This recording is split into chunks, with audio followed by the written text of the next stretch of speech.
last 180 minutes at least.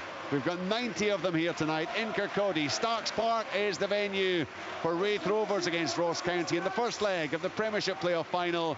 Full live commentary on Sports Sound and BBC Radio Scotland with Craig Levine, Stephen Craigan and Liam McLeod.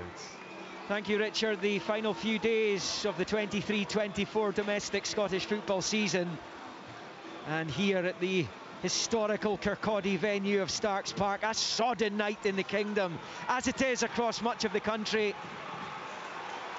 The unusual late May weather, but it is what it is. There'll be a slick surface down there, the artificial pitch, and Ross County are going to get the first leg of this Premiership playoff final underway, shooting right to left towards the southern end of the stadium in their all-change white kit. And there it goes. Jan Danda, it's one of the heroes of 12 months ago, rolls it back to his captain Jack Baldwin, who goes long with the right foot up towards the edge of the Rovers box. It's headed clear only as far as Danda, working it out to James Brown over on the far side. Danda flicks it with the outside of the boot, infield. A chance here for Ross County in the opening minute of the game to try and lay down a marker, and they were slow starters in the first leg last season in Glasgow when they lost 2-0 to Partick Thistle. It could have been more, they were down to 10 men, but this is a lovely run down the left hand side. The ball is cut across. Bright start by the Premiership team, but Rovers have plenty back to prevent any kind of damage down this near side. But it was really good play by Eli King down this left hand side, and the midfield could be so important, of course, tonight, and indeed on Sunday. Yeah, it will be. It's all about trying to get hold of the ball, trying to get some sort of ownership of the game. They don't want the ball just continually going over their head. They want to get in possession of the ball. They want to be creative. There's no doubt Danda is probably the most creative player. But the likes of Conor Randall and Eli King, you've got to get involved and play. You're not just there to make up the numbers and sit in the middle of the pitch. You've got to be brave. So whoever wins that area or gets control certainly gives their team a foothold. One change for Rovers tonight. Enforced Turner ineligible. Hamilton comes in for him. Dabrowski in goal. Matthews, Corr, Murray, Dick, Connolly, Brown, Byrne and Stanton, with Vaughan and Hamilton. A two-pronged front line. And it's County who have laid long goal. Nightingale, Baldwin and Leake who are attacking just now. James Brown, Harmon in the wide areas. Randall, King in the middle. Danda supporting Murray and White. And it is White playing it out to the right-hand side of the Rovers box. Back the way it comes to Randall. His cross is cut out. Breaks to James Brown. And then Randall again over on the far side. Brown turns it back into the midfield. It's King slipping it forward, side foot first time. And it's cut out on the 18-yard line by Byrne, and Rovers get it clear. But clearly, Craig Levine, Ross County going for the jugular immediately here. Well, the game started very quickly, hasn't it? And the ball's going forward in nearly every opportunity that they can.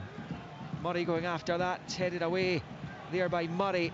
The other Murray, Ewan Murray, Simon Murray up front for County, scored a wonderful goal at the weekend against Aberdeen. It really was. Terrific flick over the defender's head and lashed it home with the right foot, as County ended up drawing 2-2. But that was a goal that put Craig St Johnston under the cosh in the early exchanges on Sunday, as Baldwin picks up in the centre circle, long ball, White going after it. It's just going to drift away from him though, and behind for a goal kick to Raith Rovers. But it's the first real kind of blows being landed here by Ross County as they try and stamp their authority on this tie. Almost 3 goalless minutes in. It's the ball's effectively been exclusively theirs, Stephen. Yeah, they've showed great intent. They really have. It would have been easy to come here, or some people could say it would be easy to come here and feel sorry for yourself because you finished 11th and you didn't beat St Johnstone to stay up, you didn't beat Aberdeen to stay up, and feel sorry for yourself. But not tonight. They've shown great intent, great energy. Here's Murray. He's worked it out to Brown on the right hand side. He's got space to work in, controls in the head, pulls it back across. Murray shoots for goal, and it's blocked and hoofed away over on the far side by Dylan Corr. For Rovers, you're hanging on a little bit here. County have them up against the ropes in these early exchanges, and it looked when Simon Murray got sight of goal and got on the ball that he might well have been putting in for his 22nd of the campaign.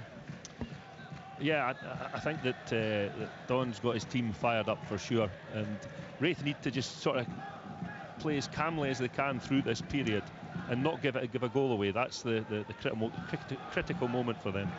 Throw-ins bowled to Jordan White, right hand side of the Rovers box, back out to the touchline it goes, breaks Brown's way, little flick from Randall. Rovers have enough bodies in the road to get it clear. It's Lewis Vaughan going down on the far side, good challenge Baldwin.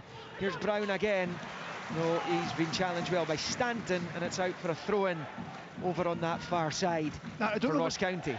I don't know if it's the strip, but Ross County look physically powerful and strong and broad and sharp and energy. Everything about them, Craig, just looks physically right. They're fired up, aren't they? It's as simple as that, and they've come out and I think they have the physicality advantage over Raith Rovers as well. That's another factor. Throw into the box, comes to White, right hand side, pulls it across, ricochet, a bit of pinball, came off to Brodsky at one point, half away, breaks into the penalty raid, and Connolly's in the way this time.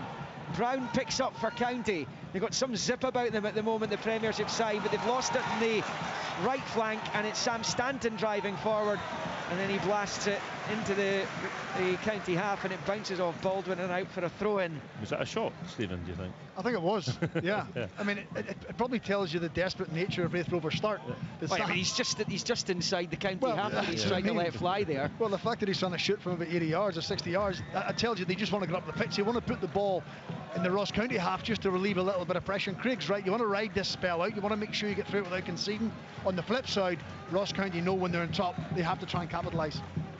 Long throw down the left by Liam Dick, breaks to the edge of the County box where it's smashed away by Leak. Scott Brown, who was so impressive against Partick Thistle, wins it back in the midfield, plays it out to this near side, out to Ross Matthews, then back the way, and Corr pumps it forward up to the edge of the County box. A comfortable take for Ross Laidlaw, who holds on. It's kind of been between he and George Wickens for the #1 jersey at County this season. It's been Laidlaw in the latter part of the campaign. County visiting Starks Park for the first time since February 2012 in a game that finished 1-1. As County come down the left-hand side again, but that's going out of play for a throw-in to Rovers, just in front of the tunnel, which, if you know the stadium, is off to the left of the halfway line, in front of the main stand. Famous old shed of the main stand, the shed roof off to our left. We are in the main stand. If you've been watching Raith Rovers matches at home on the television this season, we're on the opposite side from where the TV cameras are housed. So as we watch in this first half, County going right to left. Long pinged ball by Laidlaw out to White in the near side, lost sight of it. Brown goes back to Corr at the edge of his box. Out to Matthews, who scored that header. It proved to be so crucial against Thistle on Friday night. Here's Aidan Connolly picking up on this near side, jinking back the way, facing his own goal. He switches it with a left foot out to that left-hand side for Liam Dick. Goes long with the left foot into the County half. Baldwin's underneath it with a header. And he's found James Brown, he's controlled it well. The Irishman back to Baldwin, who gets it clear. Long ball into the Rovers half, looking for Murray, headed away by Dick. County pick up in the midfield. Eli King, body check, says John Beaton, who had a better view than anyone else inside Starks Park at that one. Connolly's disagreeing with him. King's a little bit winded, and that's going to be a free kick to County just inside the Rovers half, right hand side, the centre circle. We're 7.5 goalless minutes in here in Kirkcaldy. I think Raith Rovers quite happy to make 4 or 5 passes, have a little switch of play just to try and settle down and get into the game. It was frantic for them. It was all hands to the pump. They don't want to concede early, but they need the likes of Scott Brown, they need Aidan Connolly, they need Sam Stanton and Lewis Bond. They need them in possession of the ball. They don't want to be spending time without it, so they have to be brave. County come forward again, it's a loose ball this time though, and that was a poor one on this occasion from Will Nightingale, who was up supporting the attack. He's back on it now, gets it from Randall. Nightingale exchanges passes with Brown, back to Nightingale, forward to White, pushes it back first time into the midfield for King. And the Welshman out to Nightingale. Here is Danda picking up, flicking it forward with the right foot. Down the far side touchline, it's Murray. Checks back the way, facing his own goal. Infield to Randall, but he stumbles as he tries to pass. And Rovers win it back with Lewis Vaughan over there. The two number 10s battling. Vaughan gets the nutmeg on his man, Nightingale, and out off a County boot and out for a Rovers throw-in over on the far side. Ian Murray will be hoping at some point in the not too distant future this team gets a semblance of control in proceedings. Yeah, they just need to take a breath. I mean, Ross County have played forward at every opportunity, and all that's happened is the Raith Rovers defence are feeling stressed, and starting an attack or starting out a passage of play when you're under duress like that is quite difficult. They just need a little bit of calmness and then try and get their good players on the ball, and I'm sure things will start to feel a wee bit better for them. That's something, you know, I was mentioning sorry ahead of the game about what Don Cowie would have learned from the first leg defeat at Partick Thistle last weekend, where Ross County assistant manager, don't start the game slow, don't give the impetus to the opposition, don't give the home side a chance to use the energy from the fans, try and go and puncture early on by being aggressive and playing in their half. That's exactly what he's done. Ian Murray's gone back into his dugout. Don Cowie out there, hands in pockets with a jacket on to protect him from the elements. This incidentally is Ian Murray's 99th game in charge of Raith Rovers tonight. He'll be hoping to end his 100th in the Premiership. Long clearance there, Baldwin up into the air, it drops into the Rovers half. Murray gets a touch, looking to find White. It's interesting, both teams going with the effective two strikers tonight. I think Vaughan's playing a little bit more withdrawn than he has been. Jack Hamilton ahead of him, Murray and White up the other end for County, and it's going to be a free kick to the visitors. And the supporters who made the journey down from Dingwall over in the railway stand on that far side, enjoying their trip to the Kingdom. 10 minutes in, no goals as yet. The first leg of the Premiership playoff final. A long free kick then from Baldwin to the edge of the Rovers box at the right angle. It's headed out there by Matthews, and it's out for a throw-in. It's Ross Matthews, the club captain at Raith Rovers, the team captain. Scott Brown out there with the armbands. A retaken throw-in down here, and the Rovers fans felt that could have been classed as a foul throw. It's County with Harmon down the line, and headed out for another throw-in by Matthews, this time about level with the Raith Rovers penalty spot on this near side, County left. I think it slipped out of his hand, didn't it? It wasn't like he had lifted his heel or he was on the pitch. Just because of the grease on the ball, it slipped out of his hand. So we'll have to give him a little benefit of the doubt. And saying that, if Ross County score, I'm not too sure Ian Murray will give him the benefit of the doubt. Well, it's Jack Baldwin to take the throw, and he's actually taking it from a good few yards further back than where it was initially given.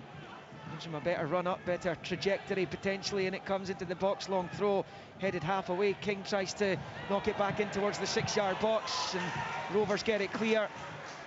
And it's picked up by Baldwin on this near side. Ewan Murray was in the right place at the right time there. It's James Brown, first time, pumps it forward, long and high with the right foot. Murray heads it back from the right of the 6-yard box. Nobody in County colours there though, but again it's just coming back towards that Rovers box on a relentless basis. It's over on the right with James Brown, out to the touchline. Here's Connor Randall, chance to take a couple of touches with the right. He rolls it back to Danda, fires the cross in, way too close to Dabrowski, and it stays here in the first leg. Rovers 0, County 0. Craig Levine. I don't know what you think, Stephen, but I mean, Randall had a really good opportunity to put the ball into the box, and he chose not to. And I can see Jordan White was quite sort of annoyed at him. As was Simon Murray. He's thinking, I've made my run. When the ball goes back, I've got to readjust, and suddenly the defenders can readjust. But I think that's something they've actually done quite well early on. They've put in early crosses. They haven't allowed Raith Rovers to get set. That was an opportunity to put it in again, but he chose to go back to Jan Danda. Matthews is a throw-in for Rovers in the halfway line, plays it to Vaughan, gets it back and gives it straight away to Danda, slips it through looking for Murray with a low ball, and it's cut out by Dick, who clears into the County half. A little bit fortunate there, Rovers. Brown finds Stanton, but he's under pressure immediately from King. Loose ball breaks to Liam Dick, who heads it into the County half. It's picked up over on this near side, and it's King forward to White on the halfway line. He's held off two Rovers players. Rovers have been a little bit stunned, I think, by this County start. Here comes Danda, he's away from the Stanton challenge. Up to the edge of the box, he's on the left, rolls it forward, and it almost came to Murray. And but for a really important sliding block by Ross Matthews, it would have done. And we know the probable outcome. Had that reached the boot of Simon Murray, it stays Rovers 0, County 0, but it's all about the visitors, and what a chance that almost was. Yeah, that was brilliant play though, wasn't it, from Danda? And he's such a skillful player. He shows great composure even at the edge of the opponent's penalty area, and he just missed out with the pass, or we could have seen the first goal. You feel as if Rovers are hanging on a little bit, don't you? All their clearances are going straight to the white jerseys. The grumblings are starting to go amongst the supporters round about us. They're disappointed their team haven't got a foothold in the game yet, but yeah, the big positive is still 0-0, Liam. They've not managed to get a foothold at all. And they're on it now on the left-hand side. Liam Dick, it's a very powerful switch of play, but he can't find Lewis Vaughan. It goes out round about the corner flag and behind for a goal kick off to our right. will be taken by Ross Laidlaw, the county goalkeeper. Precious few clean sheets for Ross County goalkeepers this season, particularly on the road. They actually, across the board, they didn't keep a single clean sheet in any of their last 23 Premiership matches. The last one was a 3-0 win over Motherwell in early December. And they've won just once on the road this season in the league. It was at Kilmarnock at the start of September. And that is only 4 defeats Kilmarnock sustained at home this season. That was one of them. County pick up the fight on this near side. They're claiming that had gone over the line. Ian Murray's having a go at David McGeehee, the assistant referee, on this near side. That, of course, will fall on deaf ears as it's switched out to the right here with Brown. 14 in, 0-0. Brown rolling it back to the halfway line for Baldwin. Side football forward for Murray. Into his feet. He rolls it back to Nightingale. Again, he passes it forward, side-footed to Brown. First time back to Baldwin. Switches it right to left of the circle for Leake. And out to this near side for George Harman. Up against Connolly. Harman's about midway inside county territory. Back to Leake. First time finds Murray. Tries to zip it forward quickly. Cut out and Scott Brown's on it. And now it's Vaughan. And then Scott Brown again on this near side. Infield from Connolly. And Hamilton went down. The referee is pointing the other way. There's going to be a stoppage here, I think, for some attention potentially to be given to Sean Byrne, who took a dull one just in the build up there. But have Rovers managed to weather the early storm that's come their way?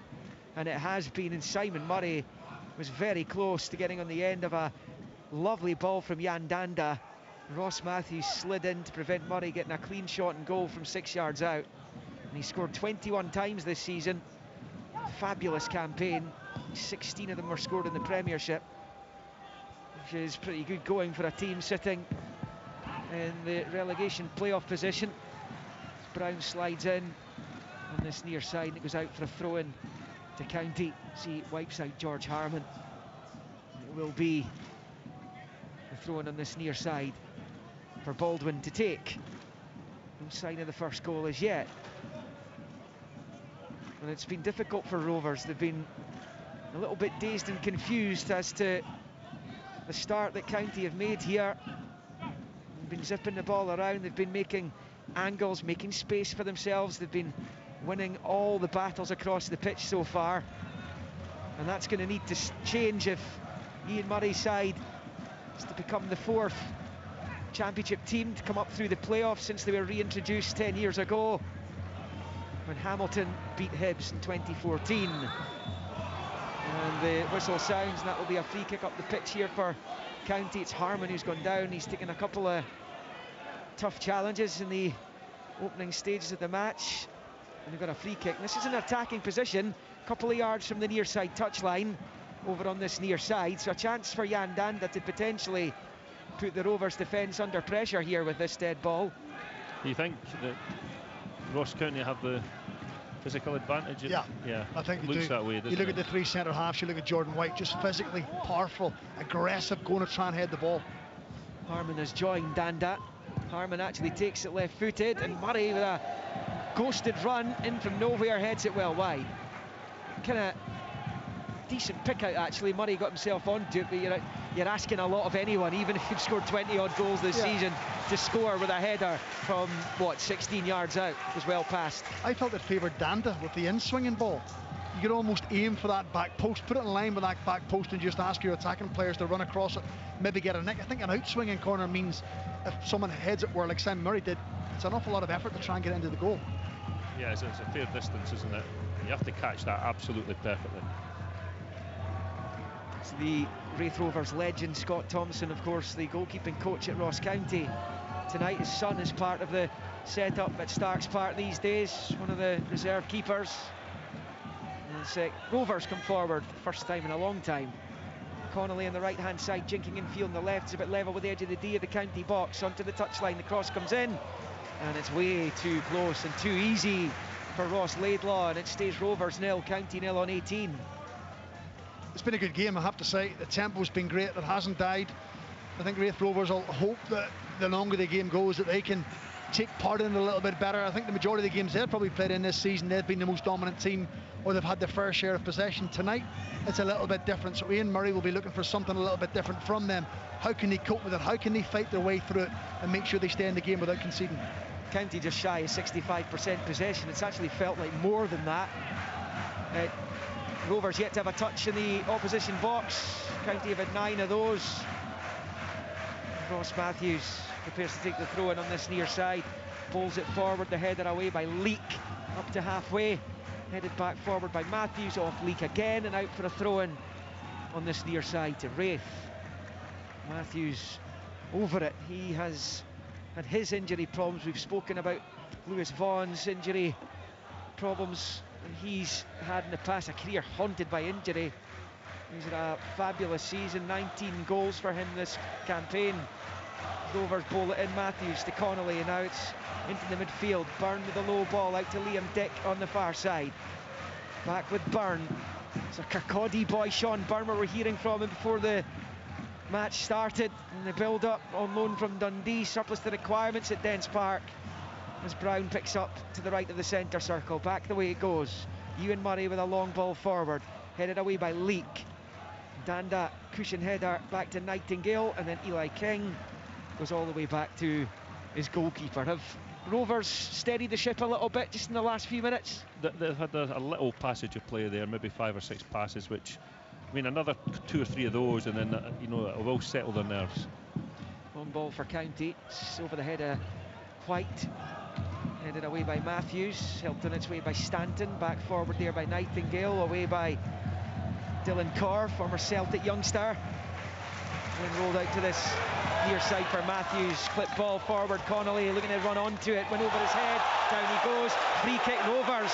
Cards coming out here as well, I think, for Ryan Leak, who's not complaining about the punishment either. So the first booking of this playoff final, and it's for the Ross County defender Ryan Leak for the challenge on Connolly down this near side. It was a lovely drifted, floated ball over Connolly's head. He then ran onto it, he was wiped out. Yeah, Connolly just got there before him, didn't he? And just did enough to knock the ball past Leak, and he just bundled right into him. So it's a definite free kick. That's probably your point you were making earlier on about the ball moving that little bit quicker on the slick surface. But Leak probably anticipated the ball might bounce up, but it went on, and Connolly read it well, and it was a deft little touch. I think the outside of his left foot, they just lifted it over him, and Leak was already committed to making the foul, so it's a dangerous area for Raith Rovers. Connolly over it then. It's about level with the edge of the D of the County box over on this near side. Aidan Connolly will be watching his old friend Andy Robertson, skipper Scotland at the Euros next month. Signed for Dundee United on the same day. Bends the free kick in, just a bit too much on that for Ewan Murray to be able to do anything with a header. It just glanced off top of his head and well past the left-hand side of the goal frame, and it will remain goalless here, approaching the end of the first quarter of the first leg of this Premiership playoff final. And Connolly whipped it in, certainly. Nobody able to get any real purchase on it. It was going to cause problems for Laidlaw. Yeah, I don't know if there was enough pace, and normally he puts the ball in with more pace than that, Connolly, but yeah, it wasn't even a half chance. Yeah, it was a move to Tannadice with Andy Robertson. They'd both been at Queen's Park. Lawrence Shanklin was part of that setup as well at the time. Blair Spittle's another one, wasn't yeah, he? Blair Spittle, yeah, and what a season he's had. Yeah, he was another one. It's like he's off to Hearts as well. Jan Danda, who we are watching tonight, will be joining him. James Penrice was another Hearts plundering the Premiership market ahead of a busy season. Here come County with White on this near side, and Corr sticking with him, puts it out for a throw-in, which Harman is going to take. The two sets of players, their shirts are absolutely sodden. The rain continues. It's been relentless for the last 36 hours. And it is Eli King on this near side, rolling it back low to the halfway line for Leak. First time ball forward. Corr, though, will see it behind for the goal kick. For Rovers, it's goalless. Yeah, I think now that Ross County had that blast for 20, 25 minutes, 23 minutes, whatever it is, they may need now to mix their game up. They can't keep going long all the time. Raith Rovers have got it. When there's no pressure on the ball, Raith Rovers are dropping off. Early on, because they were trying to be aggressive, they're able to put it in behind. So they're going to have a plan B. Can they go short a little bit, try and draw Raith Rovers in, and then potentially go the next one over the top. And that for me is that with Simon Murray in your team, if you can bring the defence towards you, he's always really good at picking those runs in behind. He's got a few goals in his locker against Rovers in the past, one for Dundee United, a couple for Queen's Park. Those latter two came in the one game. A 5-2 win here for Queen's Park last season before he made the move to County. He scored twice in that game. It's been quite the roller coaster if you're a Rovers fan over the last handful of seasons. 7 years ago, they were relegated to the third tier after losing 4-3 on penalties to current Highland League side Brechin City in the Championship final. And the journey it's been since then. Playoff disappointment at times. Is there glory to be had this week? It's Connolly out wide right of the County box. The cross from Matthews is cut out. It was a low ball, wasn't the best, and it breaks to Brown. Scott Brown of Rovers rolls it infield to Connolly in the right central area. He flips it out first time to that left hand side for Dick. Down the line it goes to Vaughan. Vaughan trying to work it back to him. Danda chasing back, gets there first. He's done really well. Rolls it back onto his own byline where Baldwin clears first time. Rovers with the ball first time back towards the County box where it's headed clear. Over on the right it's Danda. Toe pokes it down the line for Murray. Now he's driving forward facing the Rovers goal, switches it out to George Harmon on this left. He's got an overlapping option in Leak. He's rolled it infield to Murray instead, but he runs into Byrne. And Rovers emerge with it with Stanton. He overhits it, looking for Hamilton, and that will go out for a throw-in on this near side. It remains goalless in the first leg here in Kirkcaldy. We've played almost 26 minutes. I just think when Raith Rovers win the ball, Craig's right earlier on, he said they've got to take a breath. They're too keen sometimes to get it into Jack Hamilton, to get it into Stamston. Just breathe, just make a simple pass, make 2 or 3 simple passes, and then look to play forward, particularly when Ross County are wide open. It's going to play for a Rovers throw on this near side. Shuri and Murray would have expected County to come flying out the traps the way they did. It was very difficult for the Raith players to pin down those in County colours. They're in the game now, you feel. As Matthews prepares to take the throw, down the line it goes. Headed on by Hamilton and headed clear by Baldwin. Out to this near side, it's a long one from Connor Randall with the left foot, and it beats both White and Murray. It comes all the way through to Dabrowski, who was enjoying the moment when Rovers survived the penalty shootout against Partick Thistle, and long before that they survived that gilt-edged Brian Graham chance right at the end of 90 minutes, which would have meant we were at Firhill tonight had that hit the net rather than back here at Starks. As Connolly knocks it in field to Vaughan, first time ball back onto the halfway line for Brown. Rolls it along that halfway line, finds Byrne. Byrne's low ball to Vaughan. Vaughan, who scored that decisive penalty in the shootout the other night. You might have guessed it would be him. Rovers number 10, Mr. Rovers himself just now. It's back with Ewan Murray, and he goes all the way back to his goalkeeper, Dabrowski. Just to be quick because Murray's all over him. He gets it clear out to this near side. The header won by Harmon. Down the line it goes. Brown gets there ahead of White. Runs into Harmon, out for a Rovers throw-in by the looks of things down here. Indeed it is. And it will be taken by Matthews right in front of Don Cowie, the county manager, who's in conversation with Matt McDermott, the 4th official tonight. There's Eli King picking up the scraps for County, finds James Brown. He's in a bit of space, driving down the right hand side. His early ball looking for Murray is cut out. He's going to get a second chance, level with the penalty spot, and it comes White with a header, and Dabrowski was scampering across. Looked as though it was a fairly harmless header. Dabrowski perhaps had a little grain of doubt in his mind, and it's gone well past in the end up. Goalkeeper didn't end up having to get a touch on it either, and it stays Rovers 0, County 0. There wasn't an awful lot of pace in the cross. That was the biggest problem for Jordan White. He did manage to get quite a good strike, but it was a little bit of scramble by the goalkeeper, but it didn't look like it was anywhere near going in.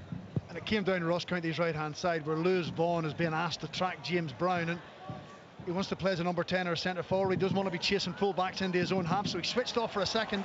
County almost capitalised. Here is Vaughan down the left hand side. He's left of the County box, but he shows too much of it to Nightingale, who's able to win it back off him and clear it up the line. And then Dick is challenged by White, and that goes out for a throw-in to Rovers, which Liam Dick will take. He's set up his fair share of goals this season, the Rovers left back. And he's got a throw-in just about level with the edge of the centre circle in county territory, stealing yard after yard down there, and the county fans making their feelings known about that, as that's forced behind for the corner by Conor Randall. And this is Rovers' first corner of the evening, approaching the half hour. And they've got the centre backs, Corr and Murray, making their way into the Ross County box for this. What can they make of it? It's all about the delivery. If the delivery's good enough, it eradicates any height, any physicality from the opposition. It's got to be on the money. Outswinger with the left foot coming in, it's very deep. Might even have swung behind the line. Ewan Murray attacks it, can't get anything onto it. Stanton chasing it down the right hand side, looking to keep the attack alive. He's failed to do so, and Eli King picks it up for County, rolls it into the midfield for Randall on the turn. Under pressure from Connolly, who did well, but Baldwin ultimately emerges with the ball, and it's picked up in the midfield by Eli King. Out to Danda on the left hand side, skipping in field into central position, the County number 10 rolls it to Murray, back to Danda, and then he's helped it on its way to James Brown. Back to Danda again, this time Ross Matthews comes from right back to left back to help out his teammates, and he gets it away only as far as Randall. Out to James Brown, whips the ball in, and Dabrowski punches it away with both fists, with Simon Murray diving towards it, and it stays goalless at Starks Park. It's been relatively entertaining, no goals, no real big opportunities. One was snuffed out, it looked like Simon Murray was going to be in. There hasn't been huge opportunities in the match. A long ball forward out to the right for James Brown again. Dick heads away, Vaughan takes it down, goes down as well, and John Beaton says that's a free kick to Rovers midway inside their own half, over on that far side. Craig Levine. A really good quality cross by Brown, wasn't it? Yeah, and it's had real pace on it, and the goalkeeper was struggling a little bit. That's the type of thing that Simon Murray and Jordan White thrive on. So if they can keep doing that, I'm sure a goal's not too far away. Still plenty to come, despite the domestic season drawing to its conclusion. The Scottish Cup final, Celtic Rangers, live here on Sports Sound on BBC Radio Scotland on Saturday, 3 o'clock kickoff. Then on Sunday it's the reverse fixture, the second leg of this playoff final. Ross County against Raith Rovers, 0-0 it is here. Then on Monday the 3rd of June, Gibraltar, Scotland, 5 o'clock kickoff, the first of the two friendlies before the European Championship. Finland to visit Hampden on the 7th, both games live on Sports Sound. And then it's Germany, Switzerland, Hungary in the European Championship finals on the 14th, 19th and 23rd of June, live here, BBC Radio Scotland, here at Starks Park. It's County coming forward, Danda's in a bit of space, encouraged to shoot, and he does, but he blazes it high over the bar, and it will remain Rovers 0, County 0. You can't help but think, if Ross County are going to get a goal in this opening spell, Jan Danda's going to be at the heart of it somewhere. He takes up really good positions. He got it in the left early on, he drifted right across the pitch, ended up putting it back to James Brown for the cross. He's had the shot, he's just so inventive and so elusive to try and pin down. You can tell he's a real quality player. I mean, his touch on this surface is just sublime, isn't it? Everything comes under control instantly. Goal kick for Rovers. Dabrowski takes long into the County half. Baldwin wins the header. Loops up into the air, kept in play by James Brown, but only to the benefit of Liam Dick, who hits it high into the County half. Loose ball on the far side. Vaughan flicks it forward, cleared by County off a Rovers player. It's Liam Dick, and out for a throw into Ross County. I think he might well have taken a blow to the face there. So John Beaton has stopped play. How do you read the match, Stephen? Has it gone pretty much as you would have expected at this point? Well, I wasn't too sure what kind of approach Ross County would have. Would they come here and try and dictate the ball and play slow build up? But right from the first whistle they said no, we're going to put them in the back foot, we're going to turn them Don did actually say to Brian, we're better when we're on the front foot, but I didn't think that meant be as direct as what they've been. But clearly they've seen some sort of weakness in Raith Rovers they think they can exploit by the long cross balls, by the long diagonal balls, the long straight balls, and it's given them impetus in the game, but it's not giving them enough creativity. Out with Jan Danda, they don't really have anyone else who can produce a little bit of magic. So Raith Rovers, I wouldn't say they're hanging on, but they've had an opening 30-35 minutes where it's been tough. They haven't had a lot of the ball, but sometimes playoff football isn't about how well you play, it's all about simply finding a way to win, Liam. Craig, how does this county performance compare to the one at McDermott 8 nights ago against you guys? I mean, I think that they've been not dominant in this match, but they've definitely held the upper hand, and I think it's really down to what we've already spoken about, this idea that we start the game as quickly as possible, we play forward, we turn the opposition, and what hasn't happened here has been the right quality of cross or the pass over or in behind for Murray. They haven't found that part of it yet, you know, and I think that's what they're searching for. It is a throw into County over on the right hand side, flicked on by Fight. James Brown gives chase down towards the corner flag. It's booted to safety by Sean Byrne for Rovers. And again the loose ball, most of the second balls going County's way. Lovely little flick Danda. Here's White. Side foot ball out to James Brown's gone in behind him though, and he couldn't prevent it from going over the touchline on the far side. And Rovers will have themselves a throw in, and they won't be too upset, Raith Rovers, at a couple of the loose balls from County players just in the last few minutes. Yeah, there's one of the things that when I said it wasn't a dominant performance, but when I think about how many touches of the ball Hamilton has had as the furthest forward player in the Raith Rovers team, I don't know if he's touched it any more than a handful of times. Maybe twice. But it's been fighting and scrapping. It's not been taking the ball in and letting it off. It's trying to win headers and trying to win second balls and scrap and fight the centre half. So you can see why Ian Murray's put him in, because Lewis Vaughan can't do that. However, I think by playing Lewis Vaughan on the left hand side, you're taking away his good attributes. He's not influencing the game at all either.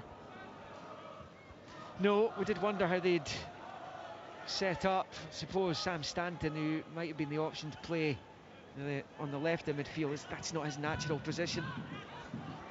As Danda collects, clips it in field, and it is Stanton who blocks it. Here's Brown stabbing it forward towards Hamilton, but his touch needs to be better than that, and County able to get it away. It's picked up by Byrne. He's done a good job actually in the game so far. His recent Premiership experience, of course. Comes back to the right hand side, Dylan Carr, long ball forward, Connolly flicks into the midfield, but only to the benefit of Randall and County, and it's back with Nightingale, forward to Danda, first time back to Nightingale, squares it infield to Randall. It's a good few of these Ross County players were part of the side that came back from the dead in the second leg of last season's playoff final. It's Danda's penalty that got them off and running. Simon Murray scored just after that, and things began to sway and swing their way by that stage. And obviously he goes to extra time. Josh Sims, who's on the bench for County tonight, scored the decisive spot kick. And the Thistle fans couldn't quite believe what happened. Probably still don't. More penalty heartache for the Glasgow Jags here last Friday. They were condemned to another season in the second tier. Long ball from a free kick for Rovers. Collision there in the edge of the box, and it's gone Rovers' way. It was Jack Hamilton who leapt up for it. I think it's Ryan Leake who was the County defender. Either way, Rovers have a free kick just about level with the edge of the D to the right hand side of it, in front of the Ross County penalty area. It's a real opportunity here, and they've got a couple of contenders who'll fancy this. Yeah, I'm just looking at Leake. I don't know if he rolled his ankle actually when he came down, but he seems to be in a bit of pain. Well, this is the chance Rovers have been waiting for, isn't it? I'm saying Lewis Vaughan's been quiet. I can imagine as soon as that free kick was taken, in his mind he's thinking, right, players know when they're influencing the game, when they're not. He's thinking to himself, I haven't been in this game, I need to make a mark somewhere along the line, so this could be right up my street to go and get an attempt on target. And the way it's shaped up, he could bend it around that wall into the net. So yeah, he'll certainly, well, he's got his hand on the ball, so there's no doubt I'll be surprised if Lewis Vaughan doesn't take it. He's going to have to wait a little while though. Brian McLaughlin, Ryan Leake poleaxed on the deck. Yeah, it looks like as he was going down, he actually hauled the player down to the ground, but it looked like he twisted his ankle a little bit. But Yeah, Don Cowie's he's looking a little bit worried, I have to say, in the technical area, but there's a couple of subs out warming up at the moment, but they'll be hoping he gets up, and he does. Yeah, he's managed to get back to his feet, though he's walking very, very gingerly. I said they've got a couple of contenders here, Rovers. Clearly Vaughan's one of them, Connolly's another. If it's Vaughan, he could potentially arch it, reverse it towards the top left corner. Connolly with the left foot into the top right, but Vaughan could aim that way as well. If he's to take, it's going to be very interesting to see which of these two can take this one, because they're both more than capable of scoring from here. The four-man County wall, there's a couple just to the left of it, Murray and Danda, one to the right of it. I'm trying to get Leak back on. I think he's going to have to wait until after this is taken, though. Best chance really for Rovers in the game so far. Vaughan takes it straight into the wall, though. What an anti-climax that was for the Raith fans. And it pings out for a throw-in on this near side to the home team, and it stays goalless at Starks Park. It was a bit of an anti-climax there, wasn't it? They were bigging him up there, and it was just, I don't know, it was knee height into the wall. Heading into the final 5 minutes of the first half of the first leg. Rovers with a throw into the box, headed clear, back to Matthews, plays it back to Brown, whips it to the edge of the box. High ball is headed clear. Then on this near side, Matthews lets it go out for a throw in about level with the edge of the centre circle in the County half. Matthews bowling it infield to Hamilton, first time back to Brown. Side foot ball into the centre circle for Ewan Murray. Then out to Dick, and infield to Byrne. Back out to Liam Dick again. Square ball to Stanton, to Dick, first time, looking for Vaughan, but he overhits it. They cannot engage Lewis Vaughan in this game whatsoever from open play, and it was his free kick as that goes out for a throw, and it was his free kick there, which the Rovers fans up the other end, right behind it, would have been expecting a whole lot more than they got. I just wonder, was he trying to force it? Because he hasn't been in the game, he's wanting to produce something really magical just to bring his game to life and bring the fans to life, but because he's stuck on that left-hand side, if he comes drifting in, it just allows James Brown to go, and it means then he's got a 2v1 against Liam Dick on the far side. Simon Murray sometimes pops out there, so that's why he's had to be disciplined in his role, but hasn't influenced the game. Here come Rovers with Hamilton, he goes down, free kick picked up on the right-hand side. It is County. King finds Danda. Of course, there were many felt that Rovers were the favourites when they went to Livingston in the Scottish Cup. Livingston ended up beating them. Livy were many people's underdogs when they took on Partick Thistle in the subsequent round. They won that one too. Work for the championship clubs to do against the teams struggling at the bottom end of the top flight. There's still potentially that bit of a gap between them. There are many feel there isn't. As Jan Danda picks up for County on this near side. Side foot ball, the edge of the centre circle for Randall, then out to Nightingale on the far side. Real murky old night in Kirkcaldy. As King turns it back the way to Leak, and he goes back to the edge of his own box for Laidlaw.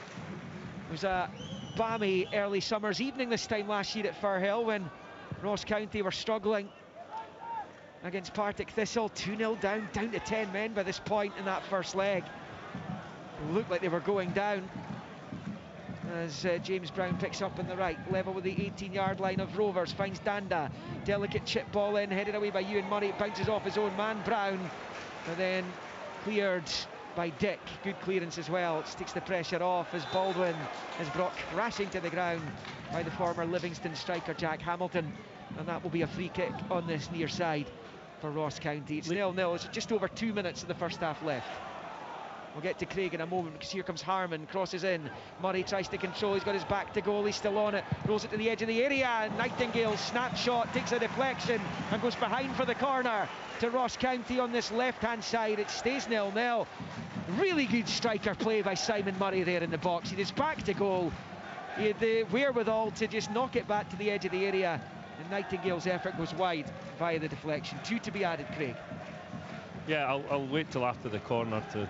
Okay, yeah, keep your powder dry there. Just on Simon Murray, I think his touch got away from him a little bit, Liam. He was wanting to set himself up for a shot. Because it got away from him, rather than taking the shot anyway, that's when he popped it back to Nightingale. So that's probably the maturity of Simon Murray. Years ago, he'd had a shot anyway. So including the stoppage time, there's 3.5 minutes left of the first half. Danda takes the corner, it's a decent delivery, it's flicked away though by Ewan Murray. Good defending. Here come County again. Oh, brilliant play, Baldwin down the right. His effort saved by Dabrowski. Finally, one of the goalkeepers called into some serious action. Dabrowski to get down low to make the save. What a spin and run by Jack Baldwin on the right-hand side of the Rovers box. You know what I thought? I thought he was going to go down for a penalty. It was in my mind, I'm thinking, because his left leg looked like it was caught. He left it trailing, didn't he? I mean, if you're talking about a centre forward, Simon Murray would have been down in a split second. Naivety from the big aggressive dribbling centre half. I call that a missed opportunity.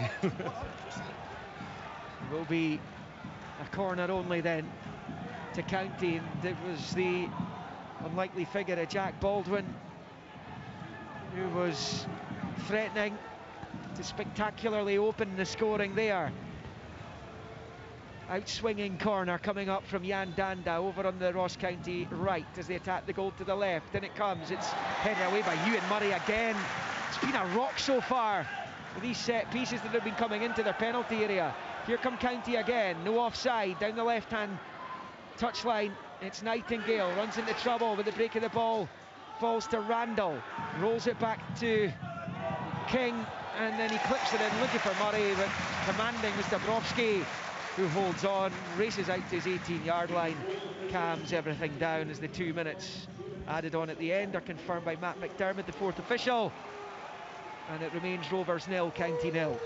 Rovers have been disappointing, Liam, and when I watch a typical occasion when Ross County are attacking, they leave 3 players back against Hamilton, so there's an overload somewhere for Raith Rovers, but they're not taking advantage of it at all. They just consistently maybe play 2 or 3 passes and the next one they give it away, and so that's why they've had no control in the game. Rovers haven't been a top flight side since 1997, relegated after a 5-0 defeat by Motherwell with Ian Munro as manager. Of course, Jimmy Nicholl he was brought back to the club, wasn't he, but he was the man in charge for the vast majority of their top flight stay in the 90s.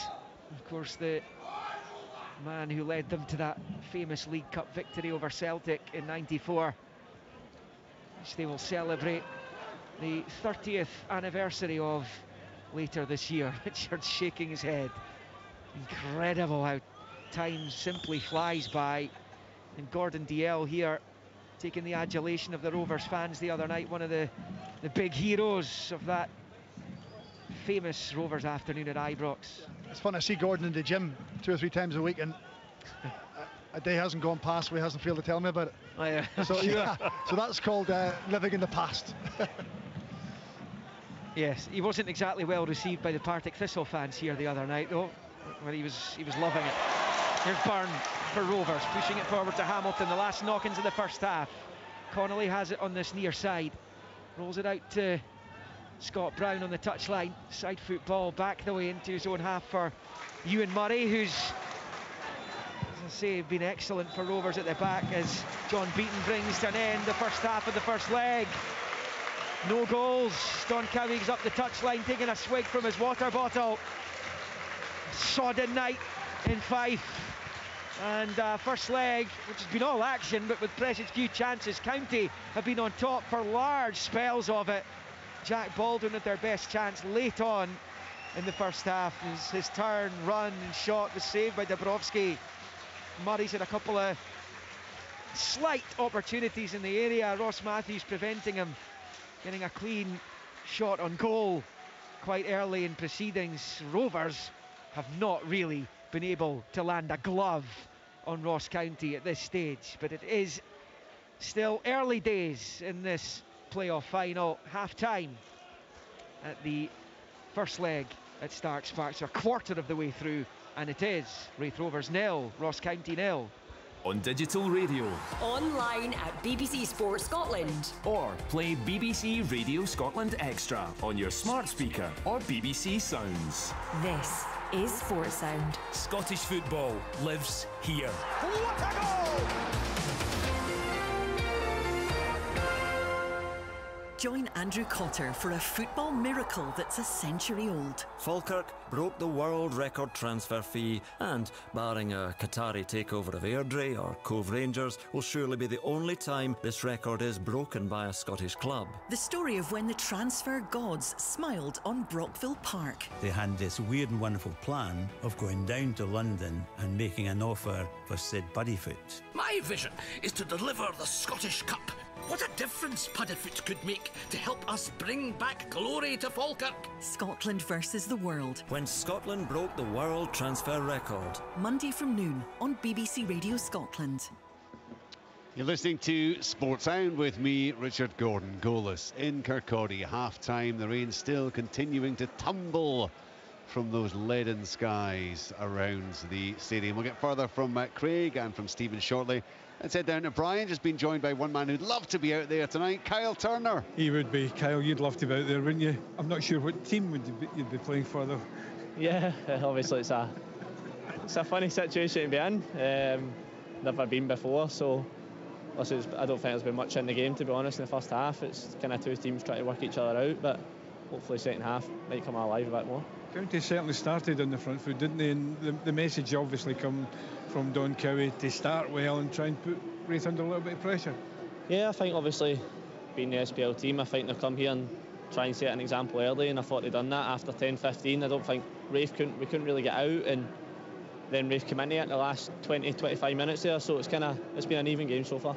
I remember speaking to you 12 months ago up in Dingwall after you were wearing a Partick Thistle shirt then, after just the remarkable, felt like 5 days of football. How did you recover from that?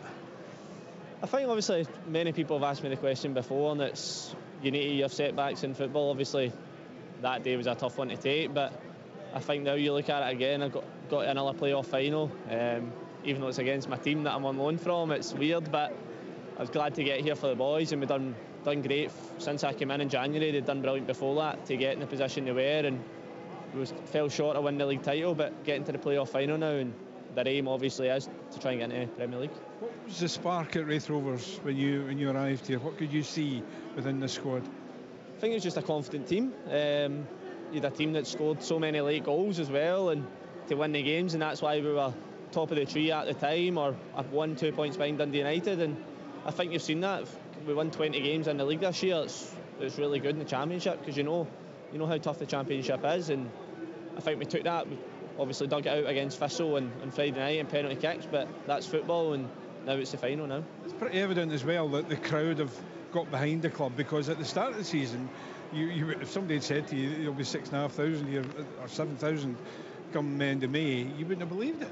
No, I think obviously because Raith Rovers finished 7th in the league last year, I think this year it was just to make playoffs. That was the aim in the changing room, and anything better was a bonus, and we finished in the playoffs but very strong second, and I think obviously you've seen that they've done brilliant. The fans have came out in a lot of numbers, and they'll back the team tonight and on Sunday. It must have been a really strange situation tonight as to what team to support, given the fact that you're a county player for another couple of seasons as well, and yet Raith Rovers, you've been here for 5 months or so, and they could be taking County's place in the Premiership. Yeah, it's been weird. Many people have asked me who I support, and I've said, listen, I'm not commenting on that.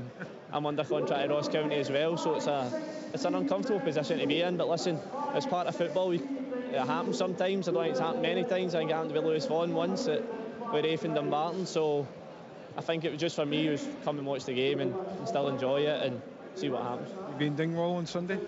I'm not actually sure. Go on, we're all going. If I am, it'll be on my own accord, going up myself. I won't be travelling with Raith Rovers. Obviously, we spoke with that with the manager and stuff, because they'll be travelling up the day before and staying, and if I'm going up, it'll be on my own, probably my own man.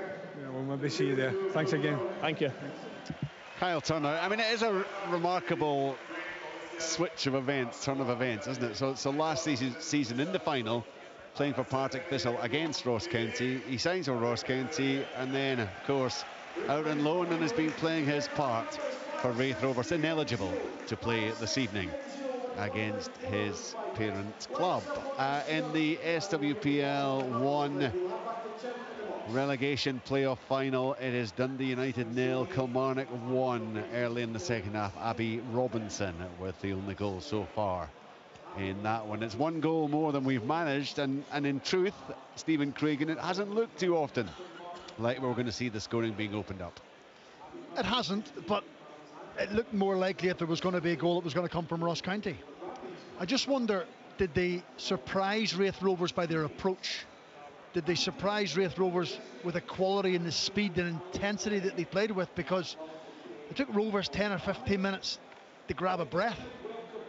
Clearly the championship, I don't think, is up to that tempo, so it's probably a little bit out of their comfort zone playing in that game, and it showed a little bit. It showed a little bit of naivety from them, that they couldn't get a foot in the ball. Raith Rovers, they couldn't make 3 or 4 passes. The defenders who would normally take a couple of touches and play a couple of passes, that was being hooked long, so they were having to adapt in the game. It was almost like playing a team in Europe. I used to talk about, Richard, when we played a team in Europe, that you can plan all you want, but you're not really too sure about them until you play against them. Yeah. And then you've got to learn on the game. You've got to make decisions quickly as a team and individually. And that's what it looked like for Raith Rovers. But County were forceful, they were assertive, they were trying to be aggressive in the game. They became a little bit one-dimensional as the half went on. I felt they had a little goal 5 minutes before the end of the first half, but too many long balls, too many straight balls. Eventually Raith Rovers worked it out. So Don Cowie will be asking for something a little bit different. Maybe play a couple of shorter passes before you play the longer one, but certainly it's an intriguing game. Yeah, it is. It is very finely balanced. Of course, I've got to say, for a large part of it, Craig, I just kind of felt that it seemed to me there was a fatal gulf between the two sides. Ross County seemed to have much more of a handle on things for the most part. Yeah, I mean, Raith Rovers are generally a really good footballing side, and certainly been times I've been here in the last 2 or 3 years, they've passed the ball really, really well. I just think they got spooked. You know, I think that the fact that the ball kept going in behind them, they had to turn, run back towards their own goal. There was situations where the goalkeepers got to come out and clear the ball, and they just got suffocated to a degree, and couldn't really get a breath, couldn't get the passing game going, couldn't get any dominance at all with the ball. And you know, when you get into a situation like that, you quite often make mistakes, and that's what happened, and it just continued in the same vein. There's been, I would say, maybe 2 or 3 now times where they've had the ball for 7 or 8 passes, and that's the type of thing. People say sometimes there's no point in possession for possession's sake. I disagree with that. There are moments when you need to find your calmness by just keeping a hold of the ball, even playing simple passes, even if it does go back the way and go sideways, just to get a little bit of relief from the constant attacks from the opposition. And I think Raith really need to do that just to settle down. I suppose the problem with that has been, Craig, they haven't had that quality forward maybe that they get away with in the championship.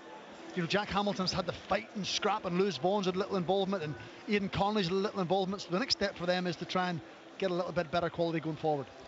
Yeah, I agree with that, but you've got Hamilton playing against 3 defenders, you know, and so that, as I said earlier on, there's an overload somewhere, and they just need to find that pass. Sometimes you have to go back the ways and sideways to then go forward, and I just think that they've been a little bit rushed in to try and play a pass quickly, or maybe trying to play forward because they feel that well, I don't really want to go back the way again. So, but then they just give the ball away, and you know, it's just, I think Don, of the managers, Don will be happier and, you know, be relieved that there hasn't been any real clear goal scoring opportunities against them with the amount of time that Ross County spent in their defensive third.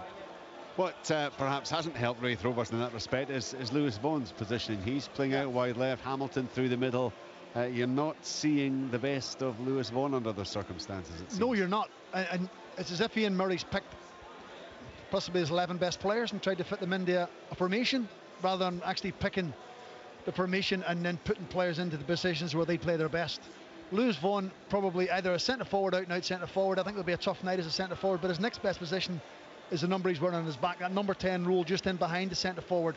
But then that means he has to leave out Scott Brown, Sam Stanton or Sean Byrne. Yeah. Otherwise one of them have to go and play out of position. So maybe he does have to sacrifice a midfield play, centre midfield play, one of those 3, and say, I'm actually going to put on Callum Smith, who plays wide left, or move Aidan Conley over there and play Josh Mullen wide right.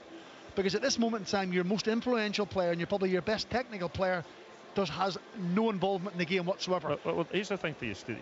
You know something? I think you saying Sam Stanton's name is the first time I can remember it being actually been said. you know, and he's one of their best players. Yeah. I must admit, I just figured that they would play Stanton out in the left and have Vaughan sitting in behind Hamilton or vice versa.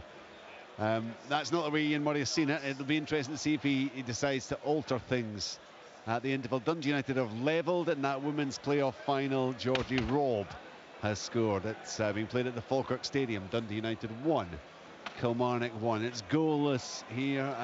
Craig saying that he feels Don Cowie will be the happier, and actually they came close. A couple of efforts towards it, surprisingly, from two of the central defenders. Nightingale with the first, and then Baldwin. I mean, actually Baldwin did so well, and I've got to say, I share your guys' views.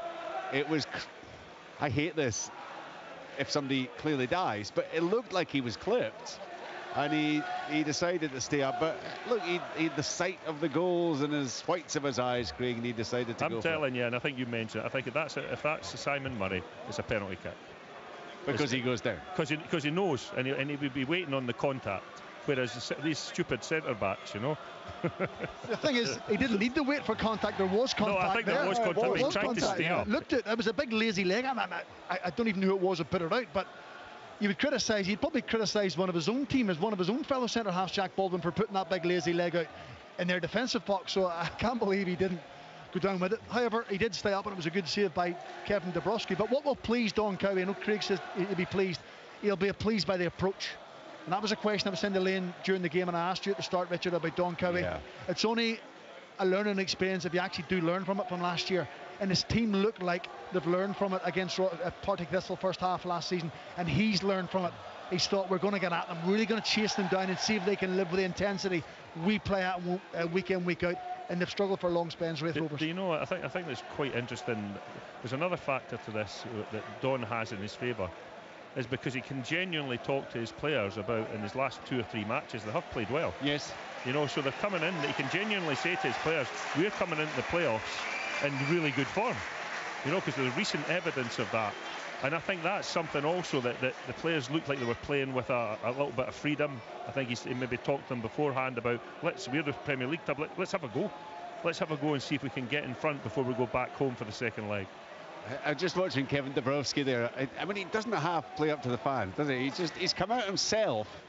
None of the other Raith Rovers players have immersed. He's gone across to the penman stand. He's waved to them. He's gone across to the other stand. He's waved to the fans in there.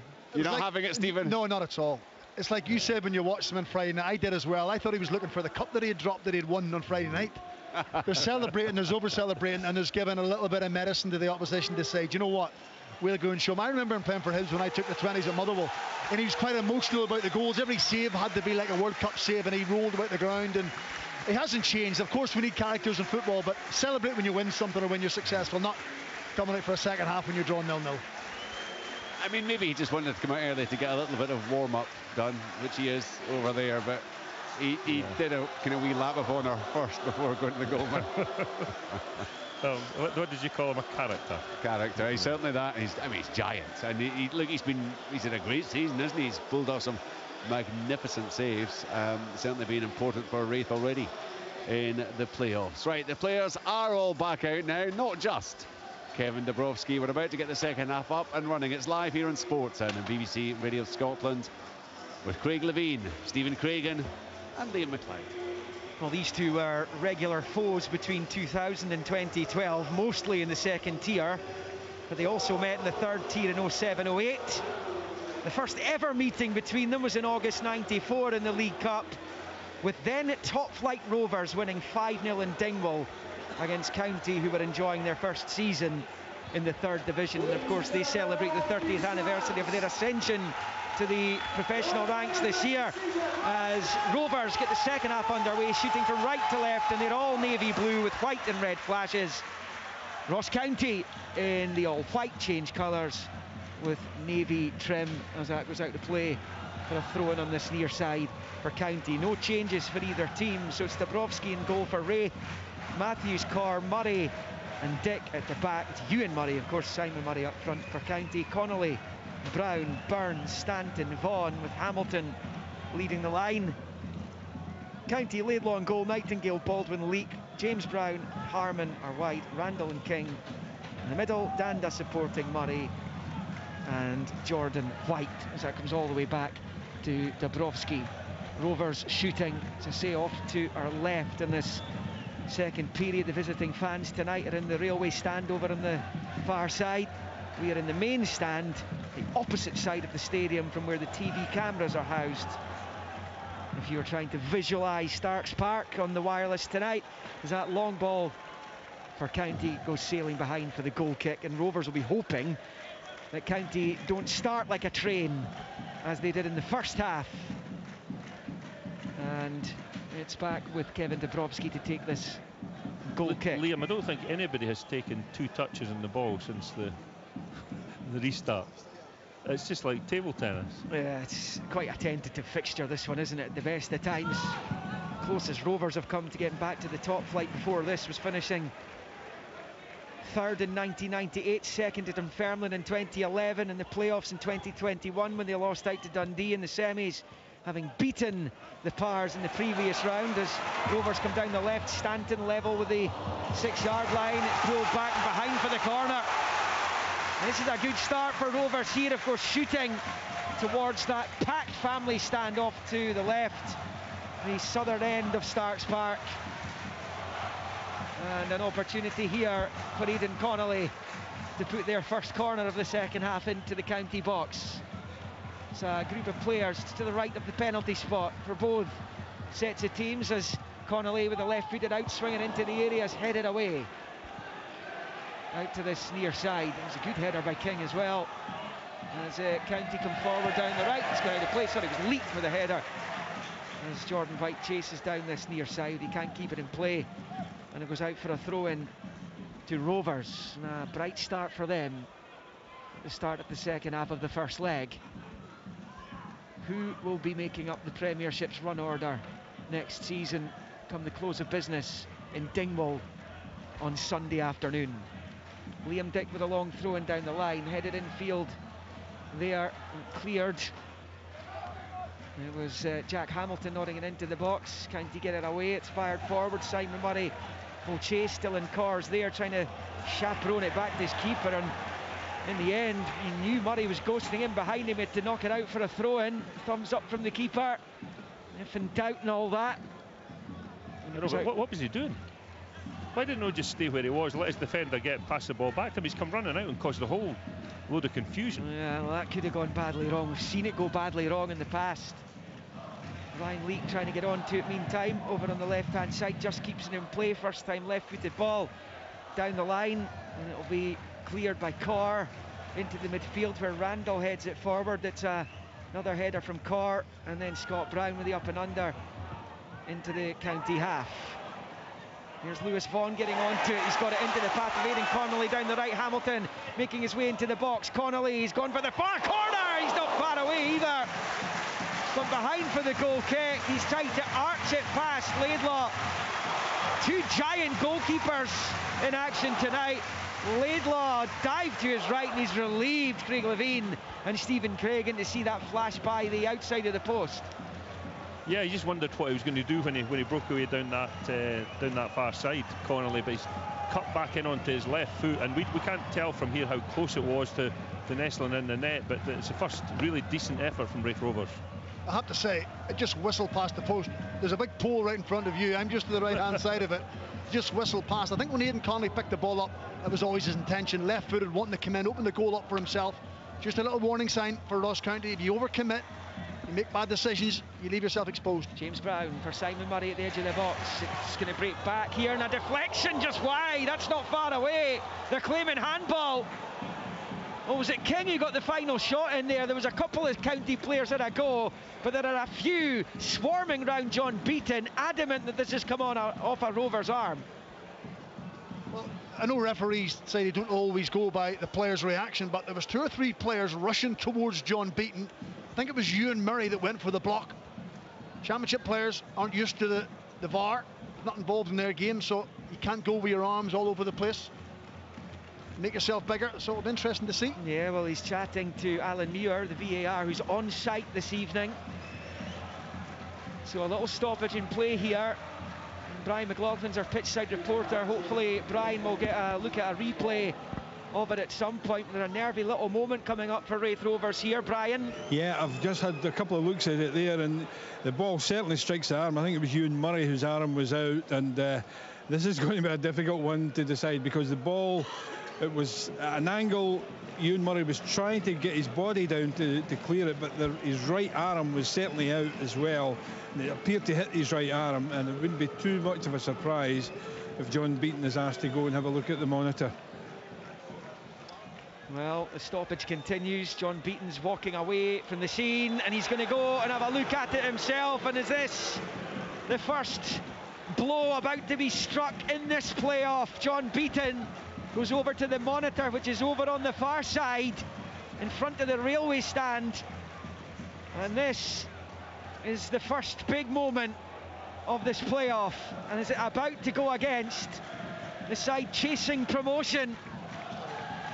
I just had a look at the guy in front of me as a monitor. I mean, it's away from his body to stop the ball going on target, put it that way. It's not excessively away from his body, however, it's at an angle where it has made him bigger, and the ball has hit his hand. If his arm's out and it doesn't hit his hand, there's no problem with that, but his arm is slightly away from his body, so I'd be very surprised, considering some of the penalties John Beaton has given this year. If he doesn't give this, there'll be a couple of people asking questions. Now he's made his mind up, and he's awarded Ross County a penalty kick, and County will have the chance to draw the first blood, and Jan Danda is already placing the ball on the spot. Craig Levine. Yeah, I couldn't actually see what happened, but there was enough players that were quite vociferous in their claims to the referee.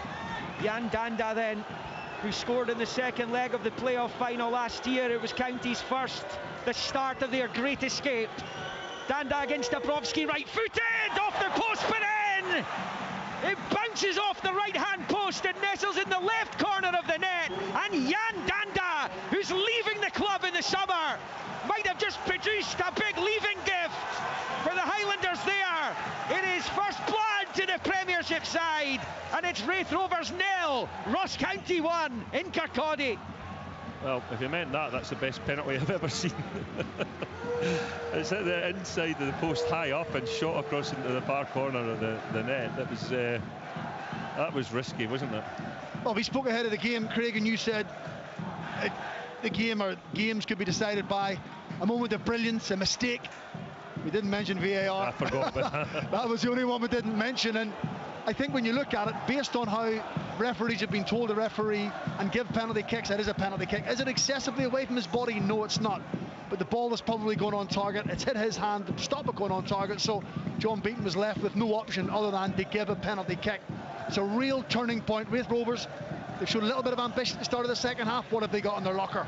What have they got? Don Cowie will be saying, can we get a second? Can we go to Dingwall with more than a one-goal lead?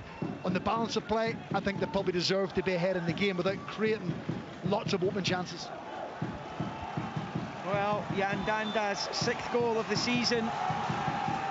He scored against St Johnstone, Craig's team, a week ago in Perth, and he's dispatched that spot kick. And now, what kind of a reaction will we see from the Championship side? The Championship runners-up, they're coming up the pitch here, and they've got themselves a free kick just beyond the midway point of the County half, left to centre, and Connolly's over it. And of course, that penalty awarded just after Aidan Connolly had Raith Rovers' best chance of the game so far.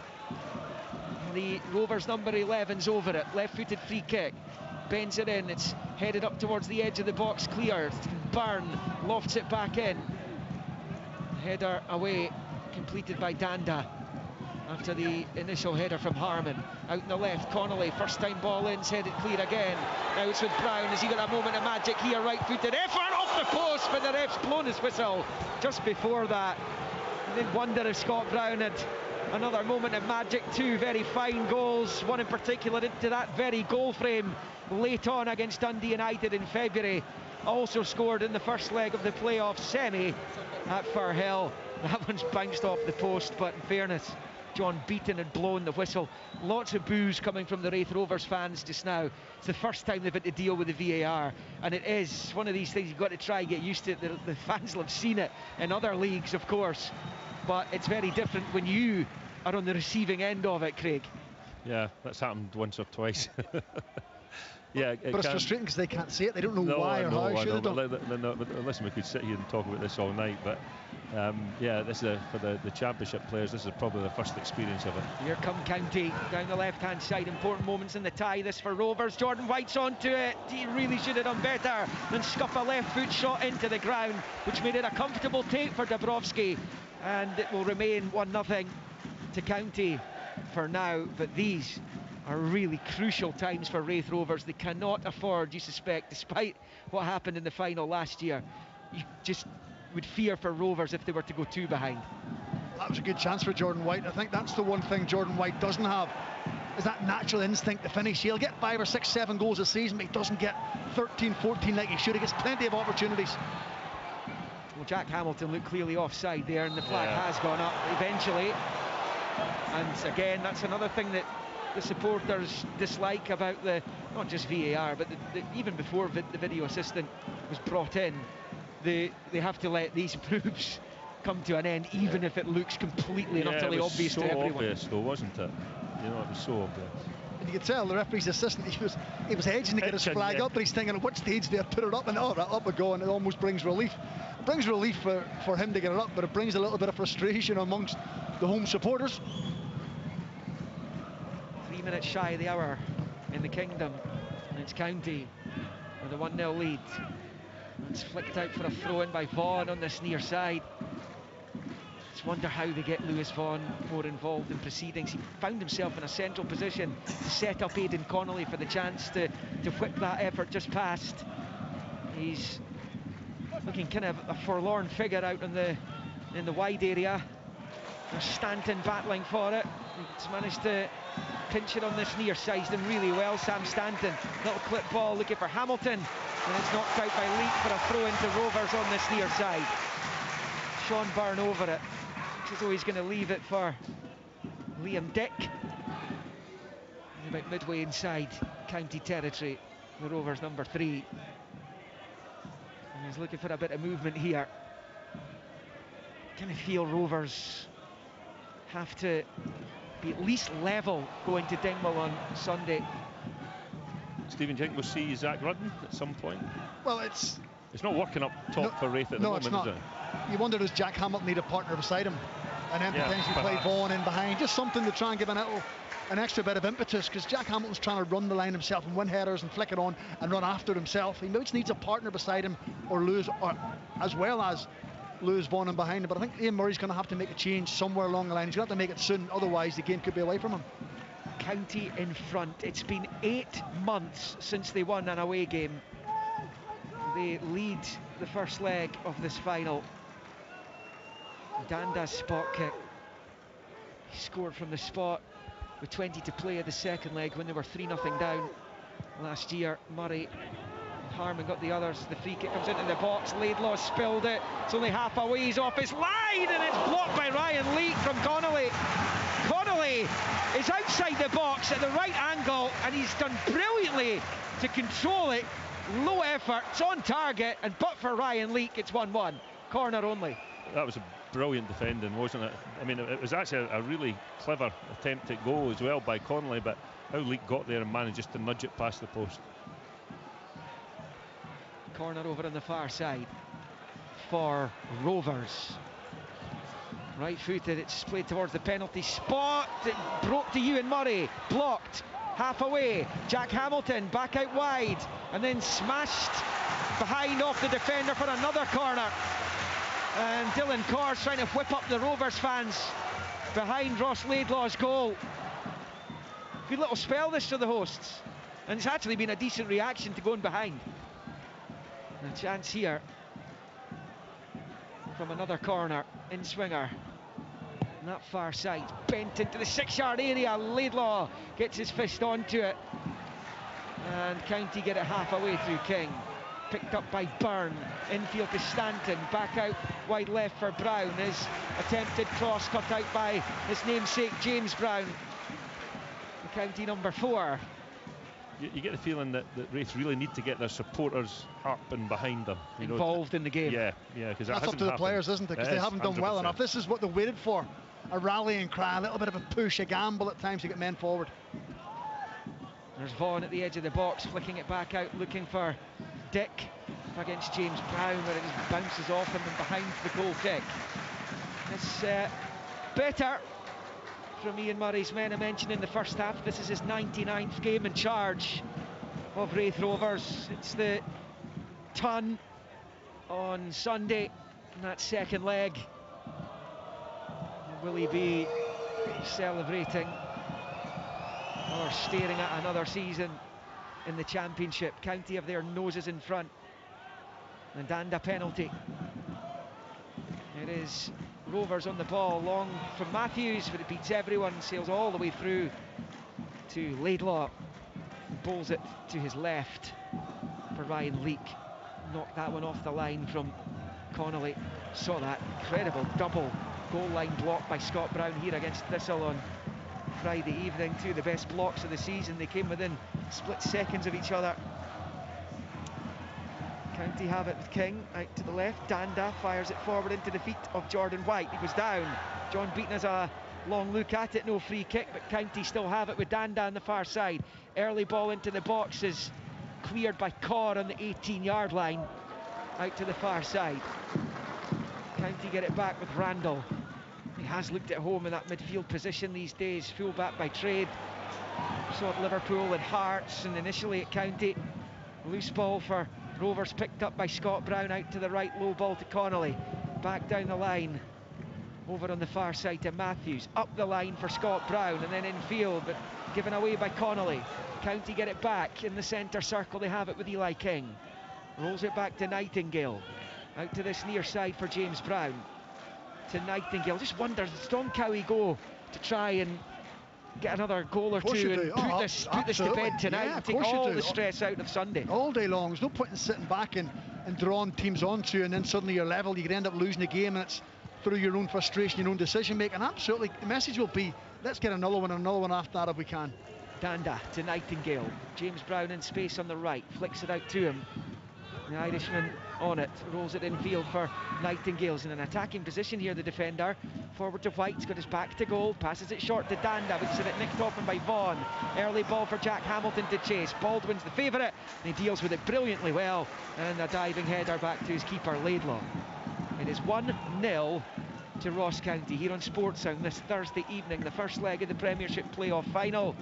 BBC Radio Scotland on Extra, on digital and 810 medium wave, and at bbc.co.uk/Sports Scotland. The Scottish Cup final to come here on Saturday, 3 o'clock kick-off at Hampden, Celtic Rangers. The second leg of this high noon in Dingwall, Ross County Raith Rovers, and then it's all about the national team. It's Eli King for County. He's given it away though. A little bit sloppy at times, Ross County, despite the fact they've scored in the second half. They probably played better stuff in the first. And it goes out for a throw into Rovers over there. They have been much stronger at home. Don Cowie suffered just that one defeat, albeit it was a spectacular one against Motherwell, which set them back a bit. And it was a borderline decision against Aberdeen, I suppose, that prevented the Dons from going 3-1 up on Sunday. Eventually County up against the 10 men, got a draw. Nightingale hit the post, could have been a victory, could have been so different as Murray comes forward, stabs it to the right of the Rovers box for Brown, but just couldn't get it under control, and Vaughan picks up in a very withdrawn position. He's found his captain Scott Brown, who finds Dick on the near side, bounces off Nightingale and out for a throw-in on this near side to Rovers. County 1-0 up. I think the word you used at half-time, suffocate. I think it's exactly what Ross County have done at times, Craig. They hadn't allowed Raith Rovers to lift their head and have that split second to make a choice and make a pass. They've been right on them, and that was an example there of Nightingale just closing down Liam Dick, not giving him a moment. Vaughan flicking it through, looking for Stanton, headed away by Baldwin. Don Cowie down there looks pretty calm. This was one of, if not the most celebrated player to come through the Ross County Academy. And a really good career he had, went all the way from the Ross County Academy as a youngster to the Scotland national side. And he, in interim charge of the club. If he keeps them up, there's every chance Roy McGregor hands him the reins on a full-time basis. Dick forward though for Rovers. Vaughan might got a little flick onto it. Here is Hamilton driving at the county defence, but wanted too long. There's no real support for him either. Vaughan was trying his best on the overlap, and he ran into a cul-de-sac, and County able to get it clear. Here's Simon Murray forward towards his strike partner White. White holding off his man, he goes down. That'll be a County free kick, fouled by Ross Matthews, says John Beaton, just outside the centre circle, inside the Rovers half. We're heading towards the final quarter of the first leg of this final. County with the 1-0 advantage. And they've been more assured, haven't they? I think their all-round performance, getting the goal. Raith Rovers had their little flurry, but then County have just taken this thing back out of the game. They're the ones now dictating proceedings again, moving the ball without threatening the goal, but they're moving the ball and growing in the game again. They've dealt with it well, haven't they? They've dealt with the situation and the pressure really well. Yeah, I think they have, and I mean the goals were obviously a massive help to that as well. Free kick lumped into the box. White's header back along the 18s, headed clear by Byrne, but here come County again. It's up towards Simon Murray, can't get onto it, but Nightingale has. He's found himself in attacking positions every now and again tonight, Will Nightingale. Goes back to the halfway line for Leak. First time, high ball with the left foot, headed away by Dick. Nodded header there by Danda to James Brown, back to Danda, whose goal separates the teams right now. To Randall, low ball out to Nightingale, back to Randall, then to King, to Simon Murray, good build up. Here's Randall, he's driving into the penalty area. Connor Randall down towards the byline, pulls it back, chance here, and it's flicked wide. Big opportunity for Ross County and for Jordan White. He's about 6 yards from goal, couldn't spin quickly enough, perhaps lost his bearing slightly as well, and it stays Rovers 0, County 1. We'll get Craig's thoughts on that in a moment. Firstly to Brian McLaughlin, Raith Rovers change. Yeah, I think Ian Murray's realised he has to change something up front, and yeah, it is number 19 Jack Hamilton who's being replaced. He looks a little bit dejected as he comes off. However, this could be a big 20 minutes or so for young Callum Smith. He's a Fifer, began in the Dunfermline Academy. The Rovers number 11 comes on. Craig. Yeah, you know, Simon Murray was furious at Jordan White there, because at his back to goal, Simon Murray ran across the front of him. All he needed to do was just lay the ball off, and Murray's 6 yards out, and normally you'd be banking on him to score that, and he was furious when Jordan White tried to swivel and hook the ball into the far corner himself. But it was brilliant build-up play, wasn't it? That was really good, slick passing. You spoke about Connor Randall. I thought he came to Hearts as a midfield player and got turned into a right back. I wasn't too sure. No, that he was right back. Was he? He came as a right back. Did you bring him in? Yeah. It was you, yeah. Well, maybe Robbie, I think, but I'm not sure. But he certainly came as a right back. He certainly come from in the middle of the pitch. He's a lovely footballer. I really enjoy watching him. He's done well in that position. Where's the number 2? And Callum Smith on has brought a corner on the books at Hearts as County come forward, and they've won themselves a corner over on the far side. Don Cowie applauding that. It'd be remiss me not to say that Connor Smith at St Johnstone.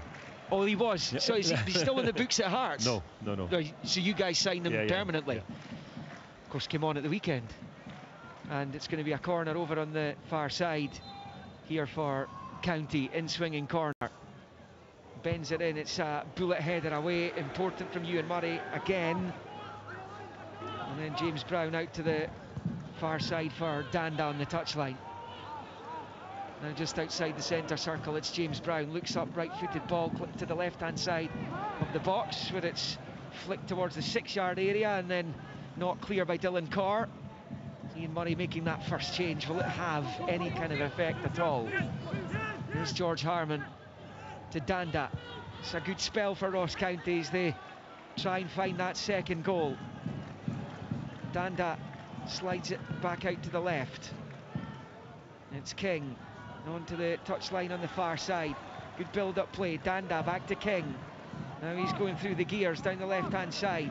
Connolly for company, still it's King, he's driven it for goal, and Dubrovsky has to make the save. That was aimed for the far right corner of the net, and Dubrovsky, spectacular as ever, puts it behind for the corner, and it remains 1-0 to County with 20 left of the first leg.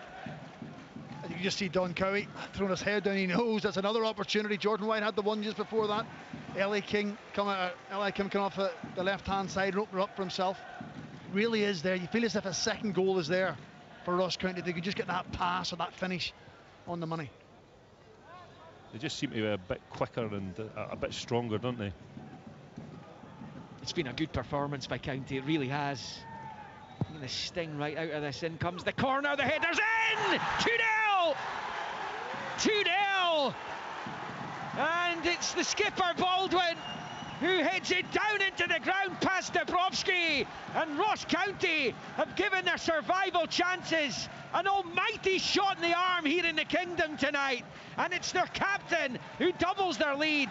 It is Raith Rovers 0, Ross County 2, and it is a long old way back for the Championship runners-up now. Yeah, set piece, that little bit extra height, and the quality of the ball in from Jan Danda. And let's be fair, Ross County probably deserved the 2-0 lead at this minute in time. They've been better since the second half started. One or two little flurries from Raith Rovers, but they've really got quite a stranglehold, I feel, on the game just now. It's a brilliant header, isn't it? The pace is on the ball. Jack Baldwin just has to meet it flush. When you mentioned Ewan Murray earlier on, I mean, the number of headers he's won from set plays coming into his box, he's been like a magnet. But then, as a team, you think, right, whoever he's marking, try and block him, take him out of the way, allow the others, free them up. And Jack Baldwin smashing header, and it's a perfect goal for Ross County at a perfect time. You asked earlier on, would Don settle for the one? Absolutely not. He'll now be thinking about a third because they've been so dominant in the last 10 or 15 minutes. 2-0. And County find themselves in the position Partick Thistle were in this time last year, or this time last season. At least it was a little bit later in the calendar. As Rovers come forward, one thing for sure, they need the next goal, and here's Stanton inside the area, his efforts blocked, they're claiming handball. It's a massive appeal from the Rovers fans behind Ross Laidlaw's goal there, as well as a few of their players. County play on, and it's King in the midfield, and he slips it out to the left-hand side. Very difficult for whoever was behind that to do anything about it, but see these things given, and Rovers have already been on the receiving end of a penalty after a VAR check. It will be interesting to see what happens next time the ball goes out of play. The check will be going on at the moment. Nightingale down the right for County, who play on. Here's Jordan White, back to Nightingale from Simon Murray. Now it's Danda, out to the left-hand side. Pulled back to Danda, works the 1-2, gets it back, it's at the edge of the box. Rolls it forward, Nightingale, back to King. King then out to the left-hand side for Harmon. It's level with the 18-yard line. Still the ball hasn't gone out of play. Nightingale picks up as they switch it from left to right. It's out with James Brown on this near side. Level with the edge of the D of the Rovers box. Back to Nightingale. Slides it into the feet of King. Then out to Harmon on the far side. Now to Danda. Level with the penalty spot. Over on that left flank for County as they attack the goal to the right. They've scored twice in the second half. In comes the cross ball. Rovers head clear, only as far as Nightingale. Short to James Brown, to White. With his back to goal, goes back to Nightingale. Ian Murray is desperate for this ball to go out of play. They're still unable to firm up the fact whether that was a penalty or not. Ian Murray wants to make changes. Dylan Easton's been called. So's too as Josh Mullen, the former County player. Here come the Staggies. Still they look for this third goal, which might well kill the tie tonight. Danda, right-hand side of the box. Pulls it back the way to Randall on the near side. Infield for Nightingale, and then to Randall, and he goes back to the halfway line for Baldwin. First time ball forward for Simon Murray. He's got his back to goal and his back to the defender. He's on the turn across the face. No takers. No takers. Flags up on this near side anyway, and it stays. Raith Rovers 0, Ross County 2. That was a brilliant passage of play from Ross County. It started way in here, and I know they're wearing white, but that build-up play was like Real Madrid. The one-touch play, the interplay, centre-halves being inverted, centre-forwards getting involved. It was brilliant. I know the play broke up a couple of times, but just the retention of the ball and the confidence and the fluency, it's evident. Yeah, it's a surging into them, isn't it? I mean, they look so dominant just now. Long ball forward from Dubrovsky, then into the midfield. It's a chance here for County. Callum Smith, he's worked out to Vaughan on the near side, but challenged well by Nightingale, another who's had an excellent evening. Danda with a long ball forward, which is a difficult one for the keeper. He comes to the edge of his box and he just about deals with it. But the defender, actually, when he sees Dubrovsky coming out to the edge of his own box, he's got to then cover the keeper's position as Dubrovsky made the challenge. It works out in the end. It's the same as the last one, Liam. He doesn't need to come. See, when your defender's getting to the ball first, what you're better doing is making distances between yourself and him until you can take the ball and clear it. But that's the second time within the last 15 minutes he's come rushing off his line and that, with no idea what he was going to do with the ball. Brian McLaughlin. Yeah, 2 substitutions coming for Raith Rovers rather. Josh Millen is coming on, as is Dylan Easton.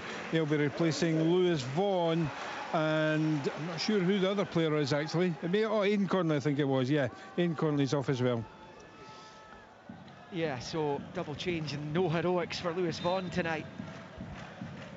Will be a throw-in on this near side. The fact is, Raith Rovers cannot afford for this scoreline to get any worse. They stand a chance of a comeback. Here's King. And rolls it back into the centre circle. Everyone just about bar Laidlaw in the Rovers half. It's a big switch out to James Brown on the near side. He's done really well. Down towards the byline. Dick trying to stay with him. And it's gone behind over the byline for a goal kick only. It's Ross County leading by 2 goals to 0. 13 minutes of the 90 in the first leg to play. And this is everything Don Cowie would have hoped for. As a manager, imagine you go to bed the night before the game, you close your eyes and you try and visualise a little bit of how the game will pan out and what you think it will be like or what you would like it to be like. It's been everything he would have wanted, everything he'd dreamt of, because his players have been absolutely on the ball. They've been sharp, they've been crisp, they've been hungry, they've matched the appetite, the desire of Raith Rovers, and their quality has shown through. I think Conor Randall's been terrific in the middle of the pitch. Eli King has been brilliant and given him real foothold and ownership. Yeah, that was definitely the most dominant part of the game for Ross County. They're playing with their tails up and they look confident, and they're playing one-touch passes round the corner into feet. And that second goal has really just freed some of the tension from their play. Yeah, just been reminded that Conor Randall broke through in the Liverpool team under Jurgen Klopp in the very infancy of the Klopp era there. Actually made his debut under Klopp the same month Brendan Rodgers lost his job at Anfield. Made 8 first-team appearances with Liverpool, did Randall. He's looked the real deal tonight, that's for sure. Most in the County away kit have, to be fair. And this game has, with the exception of perhaps more goals at this stage, this game's gone like clockwork for Don Cowie. Yeah, but I think that the hard work that they've put in right from the very beginning of the game is resulting in what we're seeing at the moment. And I think the Raith Rovers are a little bit demoralised. You can understand that. Throw in Rovers, dictates, level with the edge of the D of the County box, back to Sean Byrne, who plays it back into the centre circle here for Carr. Flights it out to the right-hand side. Matthews back to Brown, then forward to Stanton, then to Ross Matthews. Can Rovers strike back before the end of this first leg? Kind of feel they have to.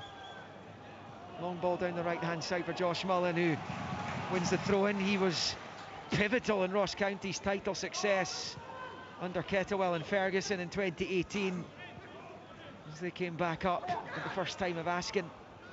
It's over on the right, cross ball into the box, which is headed away by Baldwin.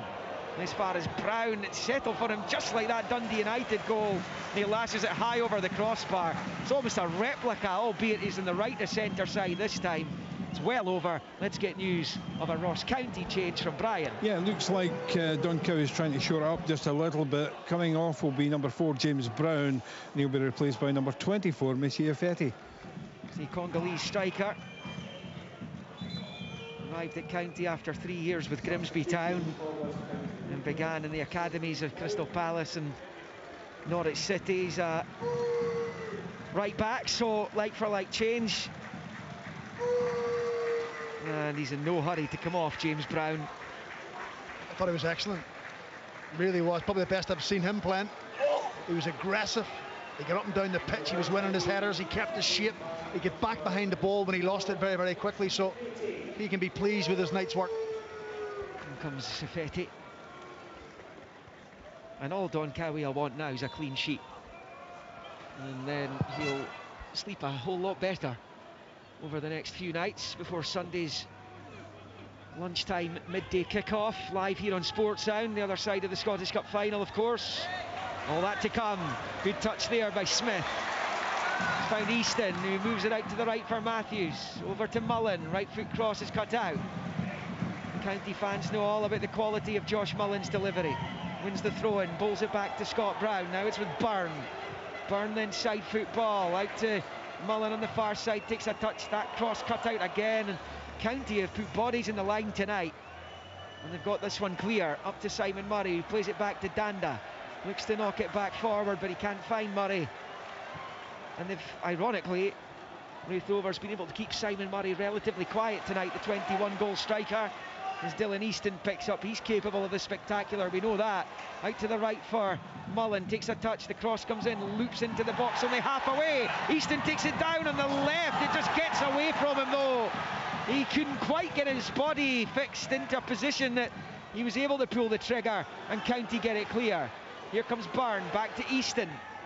Square ball to Byrne, still Rovers come forward, a lovely ball. Right hand side's pulled back, goal! And Sam Stanton brings Raith Rovers back into the tie. The Kirkcaldy cult hero comes up with what is potentially a massive moment for the Rovers. Looking to end all those years in the wilderness away from the top flight. They've halved the deficit at least here in the first leg. Raith Rovers 1, Ross County 2, but that changes things. Well, who saw that coming? I mean, the game was so much going Ross County's way, and that's the Raith Rovers that I remember, you know, from this season. There was a brilliant passage of play. They kept the ball for a period of time. The ball inside the fullback, across the goal, and slammed home. It was a brilliant goal. Well, I think, is there a VAR check? Yes, there is. Either way it was. Although I'm being told in my ear he's onside, Yeah. so this shouldn't last terribly long. Raith Rovers needed resuscitated, didn't they? They needed some energy, they needed oxygen. Jan Danda found himself in a left back position. Criminal as a full-back, he allowed the ball up his inside shoulder. There you go. He went away the other way, goal's given 2-1. But Jan Danda, for all his good play, put him in a defensive position and he gets exposed. But Raith Rovers have found something from nowhere. And I think Dylan Easton's just given them a little bit more of an edge in the attacking third as well.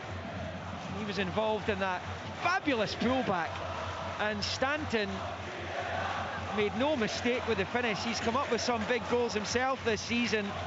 As Stanton, that's his 8th of the campaign. That could be priceless for Rovers, because 2-0 going to Dingwall for the second leg, and you wouldn't really have been giving them too much of a chance. Even the most optimistic of Rovers fans would have been struggling. Now County could still end up with a 2-goal lead to take into that second leg. They're on the attack here. They've got a long throw in, which is being bowled into the penalty area and headed behind. It's come off a County man last and gone behind for the goal kick. That's changed the dynamic completely of this tie. It's why you love football, isn't it? I mean, you're sitting here and you're watching the pattern of the game as Ross County growing in strength and growing in confidence. We're speaking about it continually the last 10 minutes. And then a brilliant bit of play from Raith Rovers. Ball slipped up inside Danda, cut across the face of the goal, hammered into the back of the net, and the whole thing changes. It's Easton for Rovers. Back to Dick. It's wonder, do they now push for an equaliser tonight? Or do they take their chance? It's very difficult to know how they balance this now, Stephen. Stanton finishing from Ross Matthews, terrific pullback. Do they go for a leveller, try and find an equaliser tonight, or do they play it more pragmatically and then think, well, we're 2 down, we're back to within 1, we're still in this? Well, they've waited long enough to get themselves back into the game. So I would imagine with that support behind the goal and the energy and the vibrancy that they're bringing to the game, Ian Murray will be encouraging his players up the pitch. They've got to go for it. They've absolutely got to go for it, because Ross County know that we're dominating the match. They're now starting to doubt themselves a little bit because of that goal that's scored, and there's a feeling of you know, they're clawing their way back into the match. I think they keep pressing on and try and get another goal. Do you know what was interesting? That when it was 2-0, Ian Murray kept looking at his watch. It's now gone 2-1 and Don Cowie was looking at his watch. Yeah. So it just shows you how the mindset of the manager's changed too. The clock is ticking down though.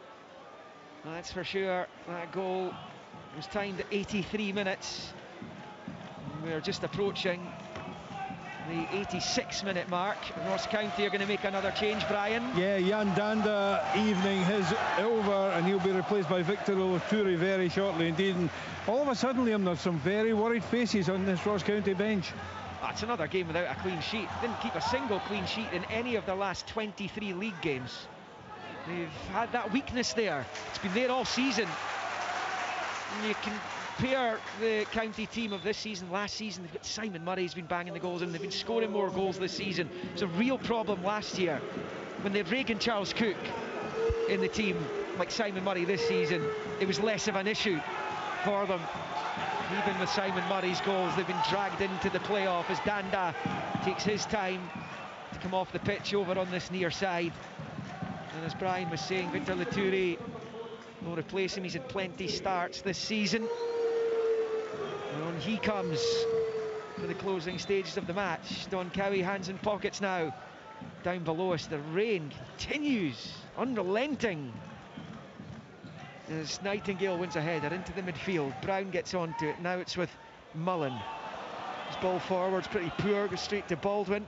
His goal separating the two right now. 3 to play. 2-1 County. Free kick Rovers. And a foul by Jordan White. Over on this near side on Liam Dick. Yeah, I think the introduction of Josh Mullen, the introduction of Callum Smith, even just a little bit of more pace up top, and Dylan Easton. So Ian Murray, if he thinks about winning the game on Sunday, if they don't manage to get level tonight, you'd imagine those 3 players will be prominent in his thinking for a starting 11. Dylan Easton there, I mean, he's found himself out of the starting 11 for the last few months really, but we know how good a player he is. He was the assist king at Airdrie a couple of seasons back. Crowd of 6,216 inside Starks Park. They're seeing the biggest crowd since '95 here. Here come Rovers, chance, Mullins in! Oh, it's wide! What a chance! Ross Laidlaw's waved that bye-bye. He's rooted to the spot. He's nervously turned and looked over his right shoulder, and he is elated to see that just squirm past the left-hand post, and it stays 2-1 to County, but only just. Yeah, you know what was interesting about that? That ball into the box. Just about every ball that's gone into the box has been won by Ross County. That one there, you could tell that extra surge of energy. Raith Rovers managed to get a head onto it. It landed it. Was it Mullen that it landed at? And from here I can't see because of this pillar, but it looked to me like it was heading into the back of the net. It's a huge chance, should score. You're not going to get many more of those tonight, that's for sure, but big let off for Ross County after being dominant for so long. There's a free kick to Rovers down in this near side. And foul by Eli King. And suddenly the momentum is with the Fifers here. We are just about to go into minute 90, so they're not going to have much more of this first leg if they want to affect the scoreline. And it's Easton. He slips it back into his own half, right of the circle for Carr. Looks up at the pitch ahead of him. Long ball forward. We know as that's headed away by Leak. Raith Rovers penchant for late goals, and that one there from Stanton is another to add to their collection this season in the final 10 minutes of games. They've been leaving lots of them double figures beyond 85 minutes. So this is a Rovers team that likes the late show, and we're hearing there are going to be 7 minutes of stoppage time added on at the end of this. That's a wayward pass though, which won't help their cause, and it goes out for a throw-in over on the far side. In 20 seconds they'll put up the board for 7 minutes, and the home fans will try and lift the team as much as possible at that point.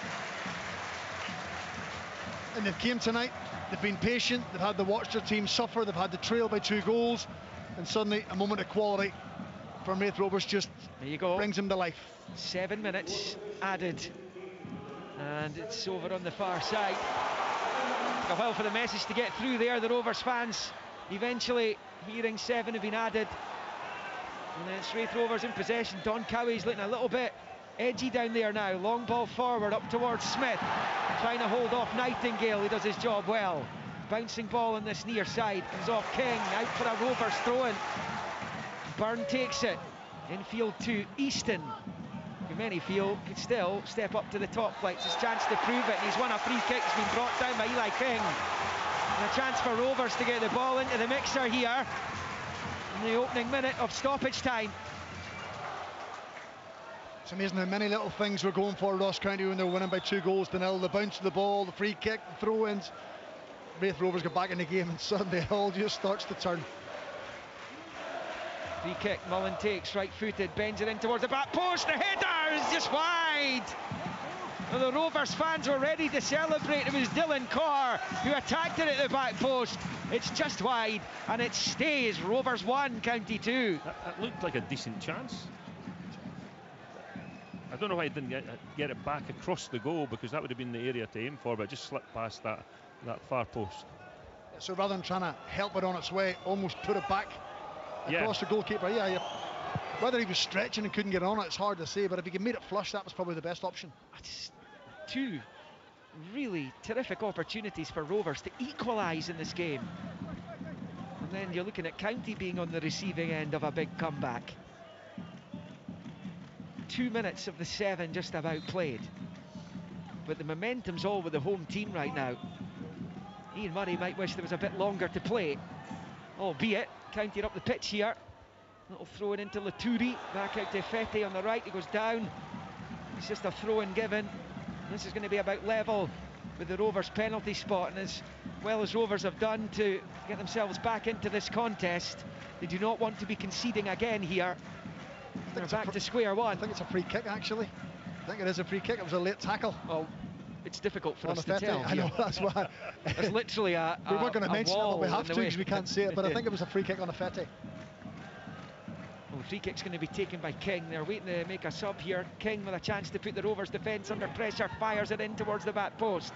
Headed away by Scott Brown. Back in it comes. Opportunity here. Left hand side. Brilliant save. Dabrowski. Then on the rebound, it's lifted over the crossbar.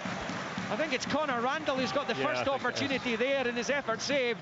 Nightingale then lashes high over the bar, and Brian McLaughlin can bring us news of a stoppage time change for Don Cowie. Yes, Liam, I have to tell you, my team sheet is in absolute tatters down here. It's going to be number 11, Josh Sims, coming on. He'll be replacing number 15, Simon Murray, for the last few moments. Last 4 minutes, Simon Murray on. Josh Sims, who scored that decisive penalty in the shootout against Partick Thistle last season. Does that say that Don settled for a 2-1? It kind of looks that way, doesn't it? You tell me. Well, it kind of looks that way. Yeah. Well, you settled for a 2-0 on Sunday when you brought on your extra centre half, didn't you? We were at the game. Yes. Yeah, totally. So Don, I'd imagine, is doing something similar. Josh Sims will play closer to the midfield than closer to the centre forward. Yeah, it's another midfield player, isn't it? Of course it is. I tell you what, good save by Dabrowski. I mean, that deserves a lap of honour at the end, doesn't it? Surely he's got to go and see all the fans after that. Yeah, because he didn't save any of the penalties the other night, did he? He still enjoyed the celebrations, though, and fair play. Do you think they'll get one more chance, Raith? Well, they're hoping so, and it's Dick bowling it infield to Easton. Easton chops onto his left side, still on his right foot, looking for support. He's out in this near side on his own. 3 County players around him, and eventually, he's won the corner. He's won the corner. That wasn't a corner. Well, he's happy to accept it. No, I know he will be. Josh Mullen is over it. It's a dramatic finale here. Less than 3 of the stoppage time to play. Here's Mullen's corner, and it comes. A header over the crossbar. Liam Dick from 6 yards out, and it stays. County leading by 2-1. There's Scott Thompson down there checking his watch. The Raith Rovers legend. Between the sticks for that League Cup final shootout against Celtic. One of his old teammates, Colin Cameron, part of Ian Murray's setup, of course. There's just a couple of minutes left. And 2-1 rather than 2-0 makes it a much more intriguing second leg, I would imagine. It does, yeah. I mean, I thought it was heading for a comfortable 2-0 victory for Ross County. So all credit to Raith Rovers, but it just shows you how much a goal can change players' mindsets. It just brings a little bit of indecision, a little bit of nerves. You take a step back as opposed to taking a step forward. You don't go for the header and win the header that you've been winning all game. So that's just what it does. It just puts you in a different place. Remember the second leg to come here on Sports Sound, midday on Sunday, on air at 11:30. Highlights of this to come tonight on Sports Scene. As that goes out to play for a throw-in for Rovers. Easton to take level with the edge of the D of the county box. Infield to Stanton, whose goal has given them so much of an opportunity, but Easton can't find him on the follow-up there, and County clear up this near side touchline. Helped on its way by White, cushion header there by Ewan Murray, and Dylan Carr does likewise, as does Byrne. Back to Carr, but in the final minute of stoppage time, Brown goes back to Dabrowski, the edge of his box, first time, long high right-footed ball forward, one in the air over on that left-hand side by Leake, who made that important goal-saving clearance off the line earlier on from Aidan Connolly, as Rovers give away a free kick over on the far side. That will suit Ross County down to the ground. I mean, by and large, it's been a really good professional performance by Ross County, but it's been the problem, their Achilles heel all season. They cannot keep clean sheets. Yeah, I mean, going back to Dingwall with a 2-0 lead is hugely preferable just to that one goal. You know, and I'm quite. I think that Ian will be quite happy that they've got themselves back into the game, start to show a little bit more form. Well, I make that time up. Long free kick for County, left-hand side of the box. White out to Sims on the far side. He's given it away. Is there a little bit of time added on top because of the substitution that County made, bringing Josh Sims on for Simon Murray? But in an 8th minute of stoppage time, 2-1 Ross County. It's out of play for a throw into the visitors over on the far side, to the delight of the travelling fans over there. They make the long journey back up the road tonight, and those who are doing so, and it's a horrible night to be making that journey as well, as John Beaton ends the first leg of the playoff final, and it's advantage Ross County, the Premiership side.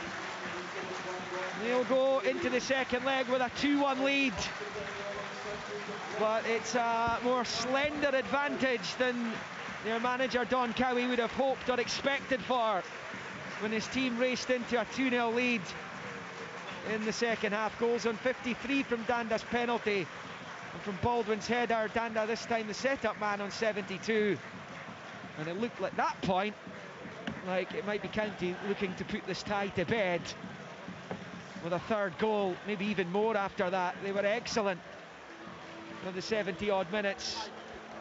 However, Rovers are still in the tie, and Sam Stanton came up with another big goal. He's come up with a few of them this season, normally against Dunfermline Athletic, to be fair, but this time Ross Matthews pulled it back and he slammed it high into the net to give Rovers a chance. Their dreams of top-flight football for the first time since 1997 remain alive here, but they've lost in the home leg, so they're going to have to go away from home to the Premiership side and win to overturn it somehow, as the County players go over to show their appreciation to their supporters in the railway stand over there on the far side.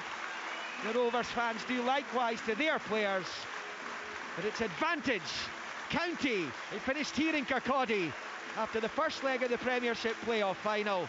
Raith Rovers 1, Ross County 2. On digital radio.